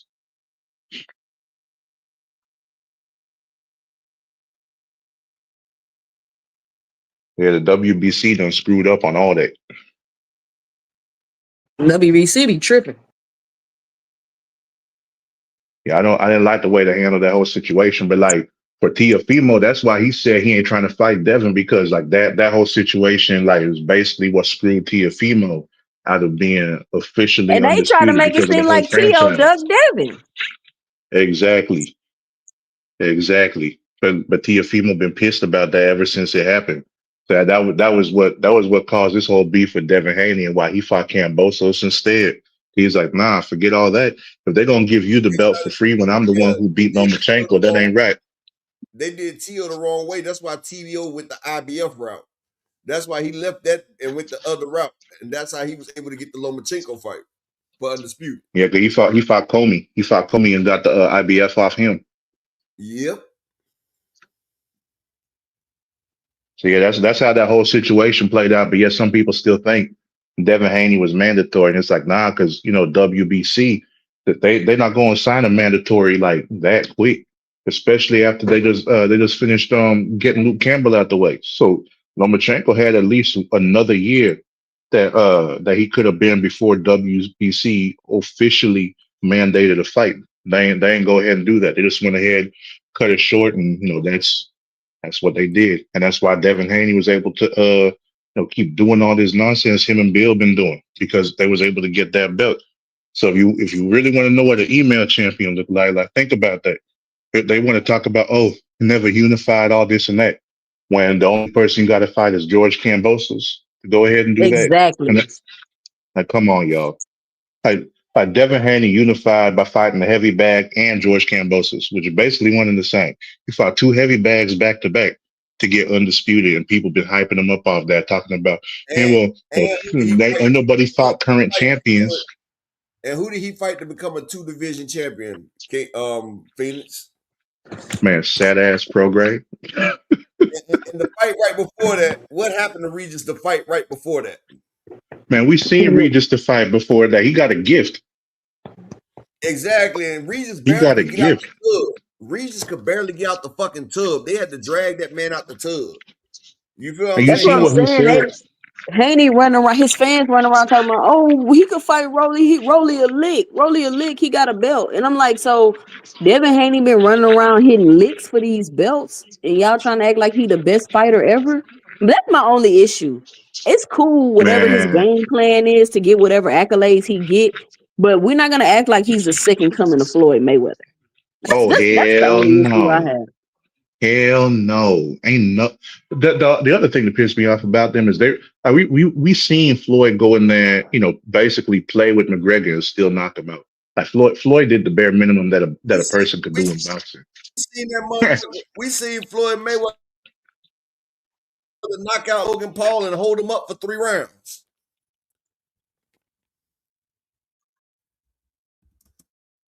Yep. The other crazy thing about that is like training camp for Conor McGregor. That's when Bill and Devin are saying that Devin will Floyd so bad that finalized his decision to get retired. That's what they're saying. That Devin is the one who beat Floyd into retirement. The same Devin that got smacked by Ryan Garcia. That's the one that come on. I can't even believe they let that come out their mouth. Shoot, and that's 9 months after the sparring with Tank in the doghouse. So we say after we seen Tank do that to Devin, 9 months later, he beats Floyd Mayweather into retirement. He was putting hands on Floyd. They said Floyd couldn't touch him. after we see Ryan Garcia touch Devin all them times, you're talking about one of the top 3 most accurate boxers that's been tracked by CompuBox. Couldn't touch Devin Haney. Come on. Right, and the fact that they went on multiple interviews and said that they went on $1 million worth of game and said that. That's funny. I mean, anybody watching Devin Haney fights, like you don't like. What do y'all look at when y'all watch these fights? Like, I don't know. Are y'all honestly assessing and analyzing these fighters? If you honestly assessing and analyzing Devin Haney, they be watching with Rose Tinted.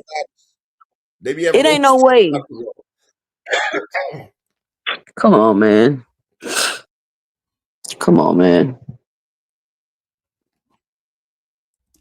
Oh, they love to sell it. They love to sell it. And it's because, like, we always talking about everything else but what Devin Haney is actually doing.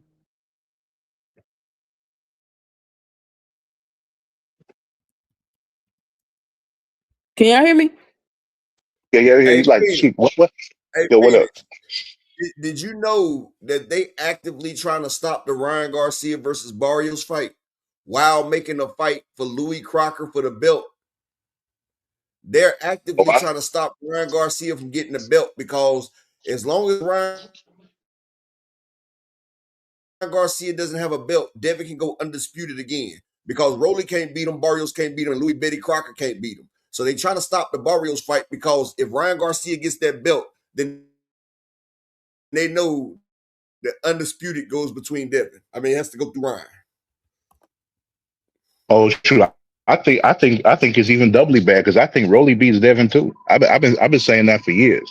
I think Rolly beats Devin too.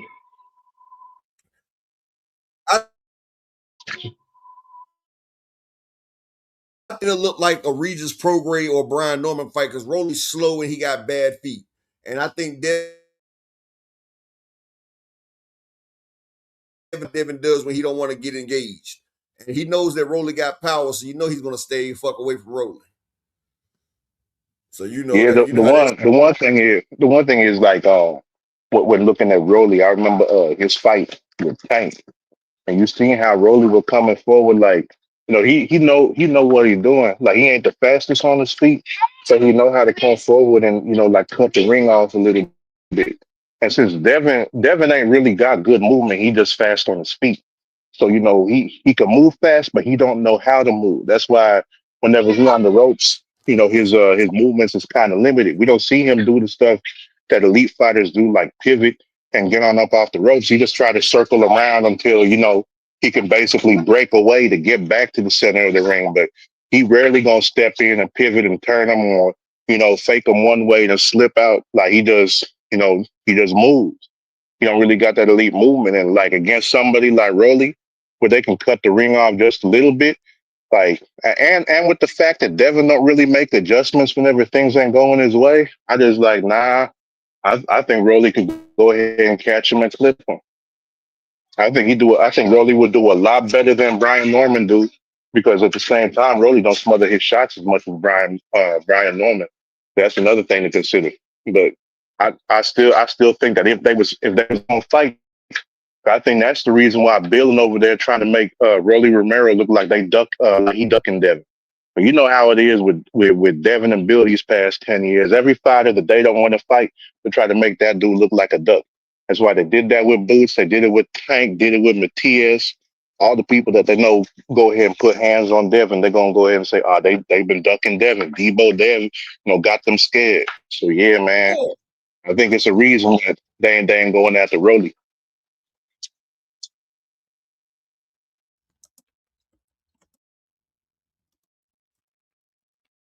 Yep, that's how they do it though.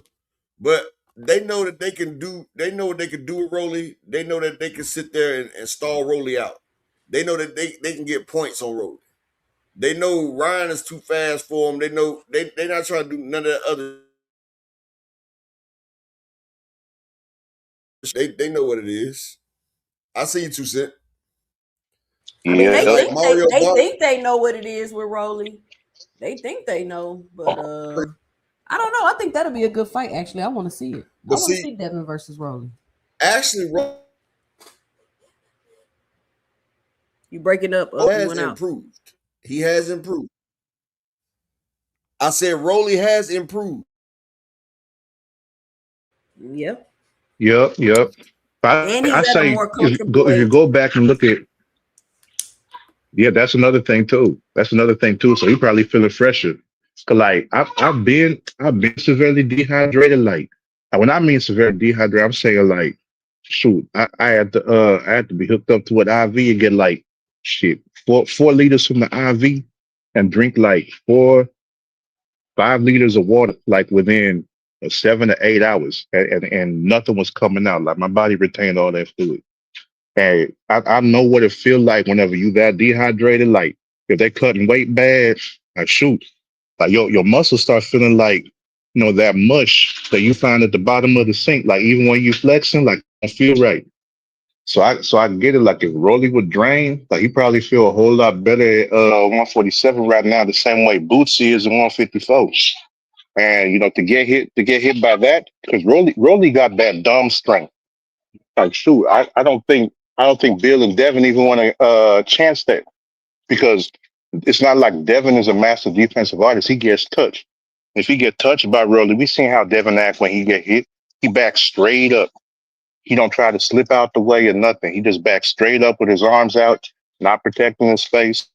He gonna get They smacked. think Devin can out skill Rolly. They sleeping on Rolly Romero's skills. That's the problem. They sleeping on Rolly. They think Rolly ain't Just got shit. because his style was See, That's that's another exactly thing what I they want to do. say about Rolly too. They keep trying to say Rolly lost and Rolly did this. Rolly has been learning on the job. Rolly has been learning as he's been fighting, and so that's why I give more credit to Rolly at how much better he's gotten, because he didn't start off with no deep amateur background or nothing like that. We all know Rolly started boxing late and he's learning on the job. So I think that should be taken into consideration when you're assessing Rolly. Same thing with Frank Martin. Frank Martin kind of started late. He wasn't 8 years old doing boxing and like that. Like some of this stuff needs to be taken into consideration when you're assessing these fighters. So Rolly has such a high window to get better. You get what I'm saying? Versus somebody that's been doing it longer. So I don't even think we've seen the I best feel of like Devin has Rolly. already peaked. Yes, I feel like Devin's peaked. I feel like Shakur is peaked. I feel like T.O. is peaked. Like we're not seeing Keyshawn. these fighters get any better. I don't think Devin done peaked. I think that they giving him Yep. some new shit. They got some new shit. I don't think he peaked yet. Like Unless Devin, it's a new formula Victor Conte left before he hey, died. I don't know what else new they're gonna give Devin. did you hear what Brian Norman said? He said shit, Devin has some different type of strength in that ring. I don't know what kind of, and look, y'all see Terrence Crawford was hitting Canelo with some different type of shit. Like that shit right there, hey, they got that shit that make you go,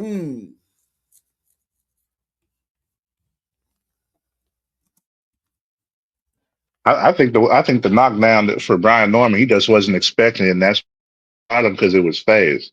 Because he wasn't expecting that. So I don't know how much of it was power and how much of it was, oh shit. Nah, I didn't expect that one to be coming like that.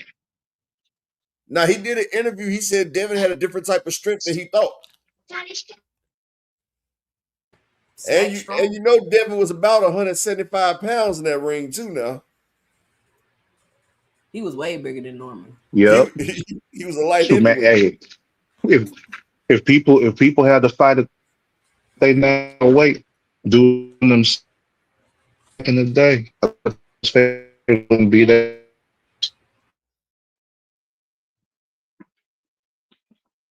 Come on, Max. Division 168. You said what? Yeah, that's what, super middleweight.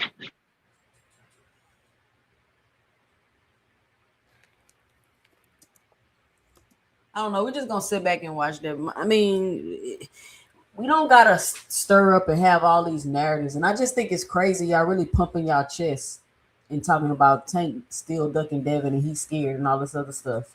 Like that's y'all look crazy. Like stop it. Stop it. Stop it. Stop it. Yeah, that's why we needed Brian Norman Jr. to win. I knew that if he lost, not winning, all this nonsense would come back. Nah, he wouldn't have won. I was wishing and putting all the hate I could out in the universe, man. Cause so I didn't want to hear Bill and Devin come back and start doing all this again, man. Like I was just like, nah. When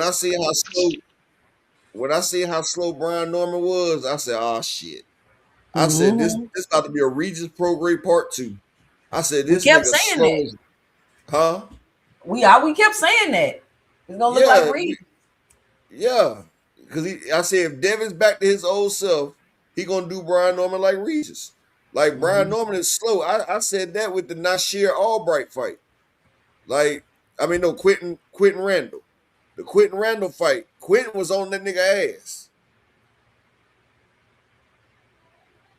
Besides, I was just mad that when Norman got close, he kept getting hugged, and he didn't try to fight out them clinches and kept, jumping into his shots when he was at close range instead of planting his feet and throwing from the right range. I think that's the biggest thing to screw him over.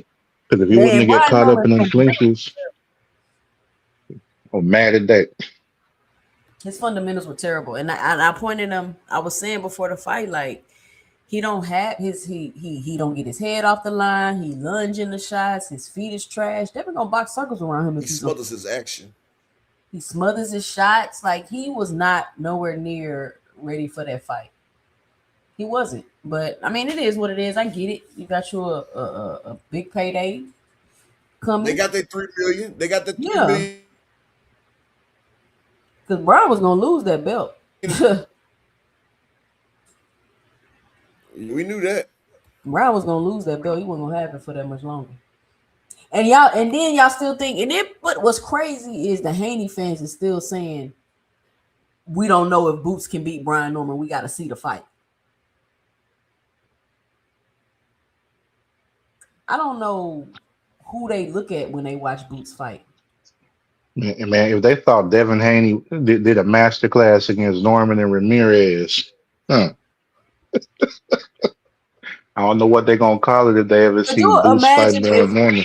Boots was at 47 and he had to fight Rolly, Lewis Crocker, and Barrios to be undisputed. What would they say? And them is too easy. What would they say? Would they say it don't matter that you got the belt? But you asking about that right there, but what you fail to realize is who did he fight for the first undisputed? And they tried to make it seem like it was a hell of a legacy fight. That's true. That's true. That is very true. Don't matter to these people. Hey, I got the game plan of Tank coming back. He got to fight Padley. He got to fight Cambosos. He got to fight Zepeda. Don't forget about chicken fried rice. He got to fight chicken fried rice too. Yep. Hey, that needs to be his comeback tour before he retired. And then that way he can close out with some strong names on his resume. Become the face of boxing. And don't forget Artyom. Don't forget Artyom. You got to get Artyom. Oh, Artyom, yeah, Artyom. Yeah, and that's the hypocrisy. Like Shakur, biggest fight at 135 pounds is Zepeda. He never even been a champion. 34 fights in, and they complained about Frank Martin. Frank Martin being 18-0. But Zepeda got 34 fights. And that's what I sat there and said. Resume to Shakur. Oh, Shaggy got Cool Boy Step, a former Unified.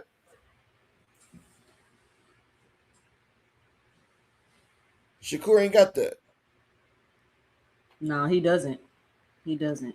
We're gonna see what happened in this T.O. fight. It's a lot of people that's thinking T.O. might give with Shakur. Bigger than anybody on Shakur's resume. Who?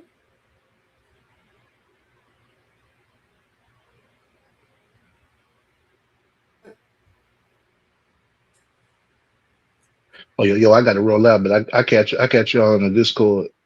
All right, King of Hayden.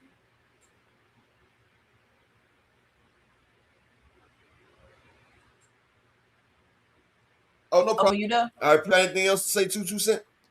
No, I'm good. Y'all check me out tonight, 2 cents after dark. Like, sub to the channel if you're not already. I'm definitely gonna be there. Don't forget about the Pride Champion. Salute to everybody. Appreciate y'all for all coming out, man. I love to see y'all, man. We'll be back here tomorrow. Same bat time at the same place, the same bat channel. Peace and bless to all y'all, man. And I'm out.